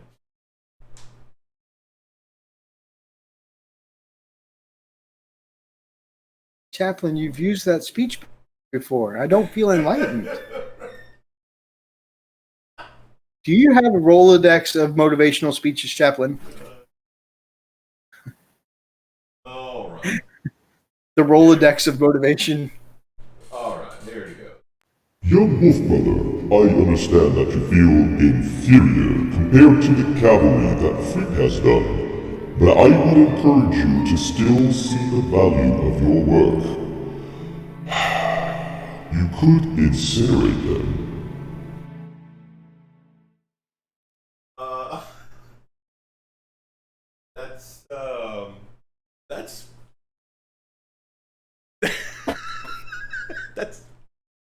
That's interesting advice. Never quite heard it that way, but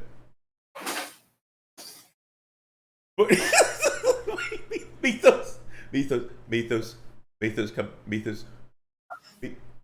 baby, come back. You can blame it all on me. Mythos, I think he's getting the lighter. I think he's actually gonna blow. What was that? All right, guys. So we really enjoyed having you guys on the live chat tonight. So if you liked this live chat tonight, first of all, go check us out on Patreon. Just kind of take a look around because Freak's putting up tutorials there. We've already linked our previous tutorials, and Freak's working on new stuff all the time. At Grey Hunter level or more, of course, you even get to see some of our behind-the-scenes stuff. With that, though, Patreon's a great place to see some of the new stuff we're cranking out, some of the behind-the-scenes stuff. If you like tonight's chat, though, then go ahead and grab up an axe and smash that like button in the name of the Emperor. Drop some comments down below. Comments down below. And of course, you feel free to jump in on any of these discussions and just be part of these conversations. Lily, slap him out of it. Lily. And actually, we do have the Elstation fact. You're right. You're right. Boot to the head, Lily. Quick. Oh.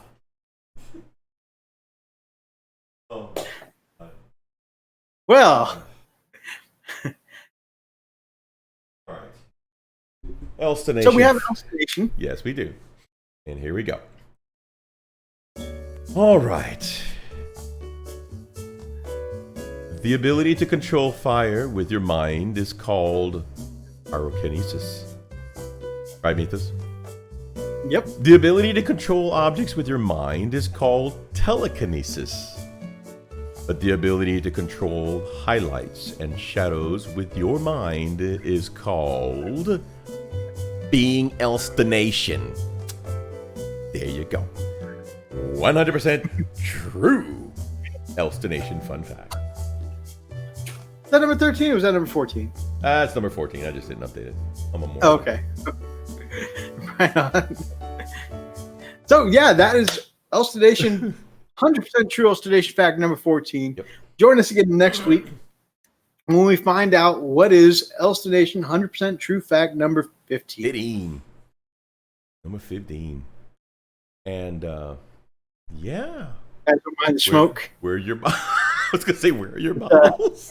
It's just a little incense here, guys. So apparently they're moist with that. Freak, any closing thoughts from you, my brother? This has been a really fun chat tonight. It was. I mean, a little soul destroying, but Well, we do have a little announcement. I don't know if you wanted to take the time and then help me share this. oh, we sure you don't want to do that as a separate video, so that way people don't have to click on a 2-hour or 2.5-hour live stream for the announcement? Yeah, we could do that, but we can announce it here. So that'll be the first one. Okay, we'll do both. Yeah, that'll work. So, you guys know we recently launched our Patreon, and we knew that if we wanted to start making money off of, holy crap, those flames are getting pretty big. Money off of what we do, then we needed to not use GW's logos as our own logo for forever, right? Probably be a good thing to stop doing. So with that, of course, Freak found a solution. What'd you find, Freak? So I got a friend of mine who's a commercial artist, and he was able to. We hired him to go ahead and redo our logo, because if you see our logo right now in the middle of our page there, right? Those are GW logos. Those are GW inspired logos, and if we are to monetize, I don't, that's something we don't want to have any kind of foothold from anybody to say that, oh, well, we're going to go ahead and mark you or block you or, demonetize you for whatever reason. So we went ahead and had a custom made logo for us. And I'm going to go ahead and throw the actual logo up here so you guys can see. Bear with me here. And that's what it looks like. And we're going to be we've worked it in already into a very, very nice intro that we'll show you on the way out.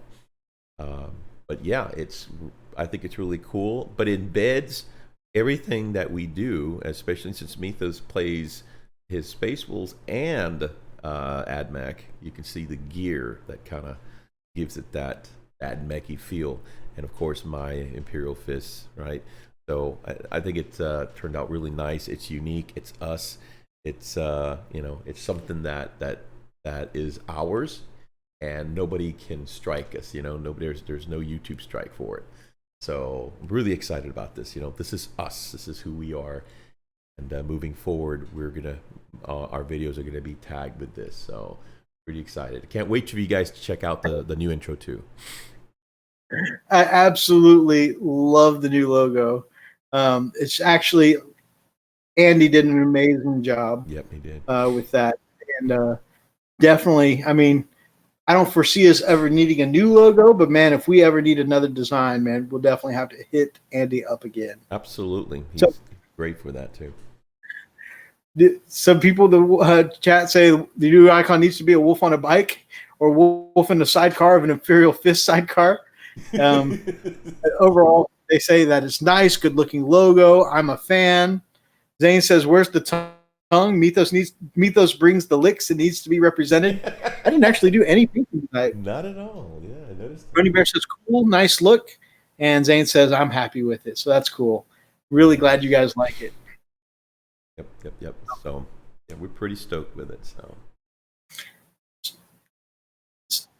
Any other closing thoughts, my brother? no, man, that's it. I'm pretty wore out. I can't wait till next Friday. We're gonna have a hopefully hopefully our guy Maybe won't be sick. Frost needs the guy in the dress as his. Just trying to make some money. But no, man, pretty excited. This was a good show. Like I said, hope we'll get our brother feeling better for next week. So we'll see what happens. So Absolutely. Shout out to Brother Jake. Hope you feel better, my brother. Thanks to everyone in the chat. Running Bear, Zane, lots of Zane. Very active chat. Lars, by the way, Running Bear said great group in the chat tonight. Of course, Archer and Thomas both in the chat, keeping it tight. Scrolling, and we're scrolling. Of course, Brother Garrett, Brother Roxas, I know, taking time out of their Final Fantasy time, checking us out. Really appreciate that. We had Brother Steve in the chat, Brother Meeks in the chat. Wolf Wraith, of course, that was awesome having him in the chat, especially since I know for him and Clay Dog, it's a late night. But it was great to have them in the chat with us, or early morning, either way. now, who was it that did the donation for Patreon recently? Was that Archer? Archer, what? Yep, Brother Lars. Because just to let you know, he didn't Yeah, just that was Brother Archer. that he didn't just donate, but he actually pushed it all the way to Wolfguard level. Wolfguard He level, went my brother. all the way to Wolfguard. Wow, thank you so. That is much. amazing, my brother. By the way, That is absolutely amazing. that gets you up there. That there's a perk with that. So Who's Carl? that's pretty awesome. That's amazing. Thank you so much. That man. is amazing. I want to definitely give you props for that. So Dave was in the house.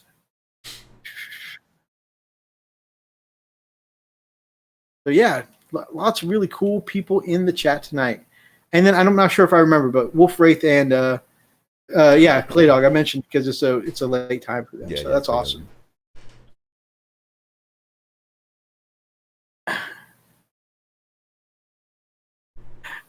Zane, I'm like 90% of the chat at all times. That's funny. Yeah, I gotta admit, he drives the chat, man. They hired the dude in the dress to come to your house. Dude, don't make the police come after me.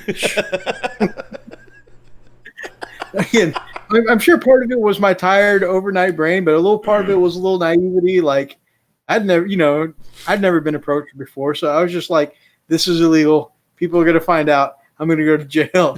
Like, the fact that I had such an overreaction, the fact that the next morning that Raz was just like, "You could have just said no, thanks. I'm good." Yep, Brother Meeks and Brother Hellchild. I called him Brother Thomas earlier, but yeah, definitely glad to have him in the chat. We all need to show up at a dress at Mythos' house.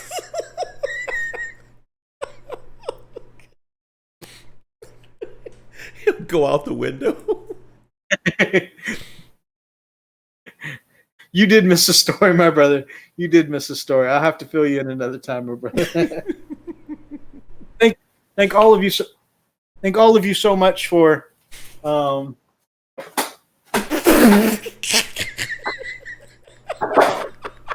all of you so much for joining us in the chat tonight. We really enjoyed having you here, and of course, interacting with you guys.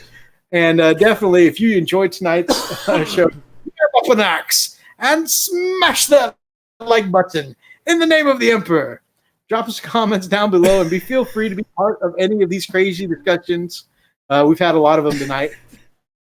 And let me know down below if you've ever been propositioned.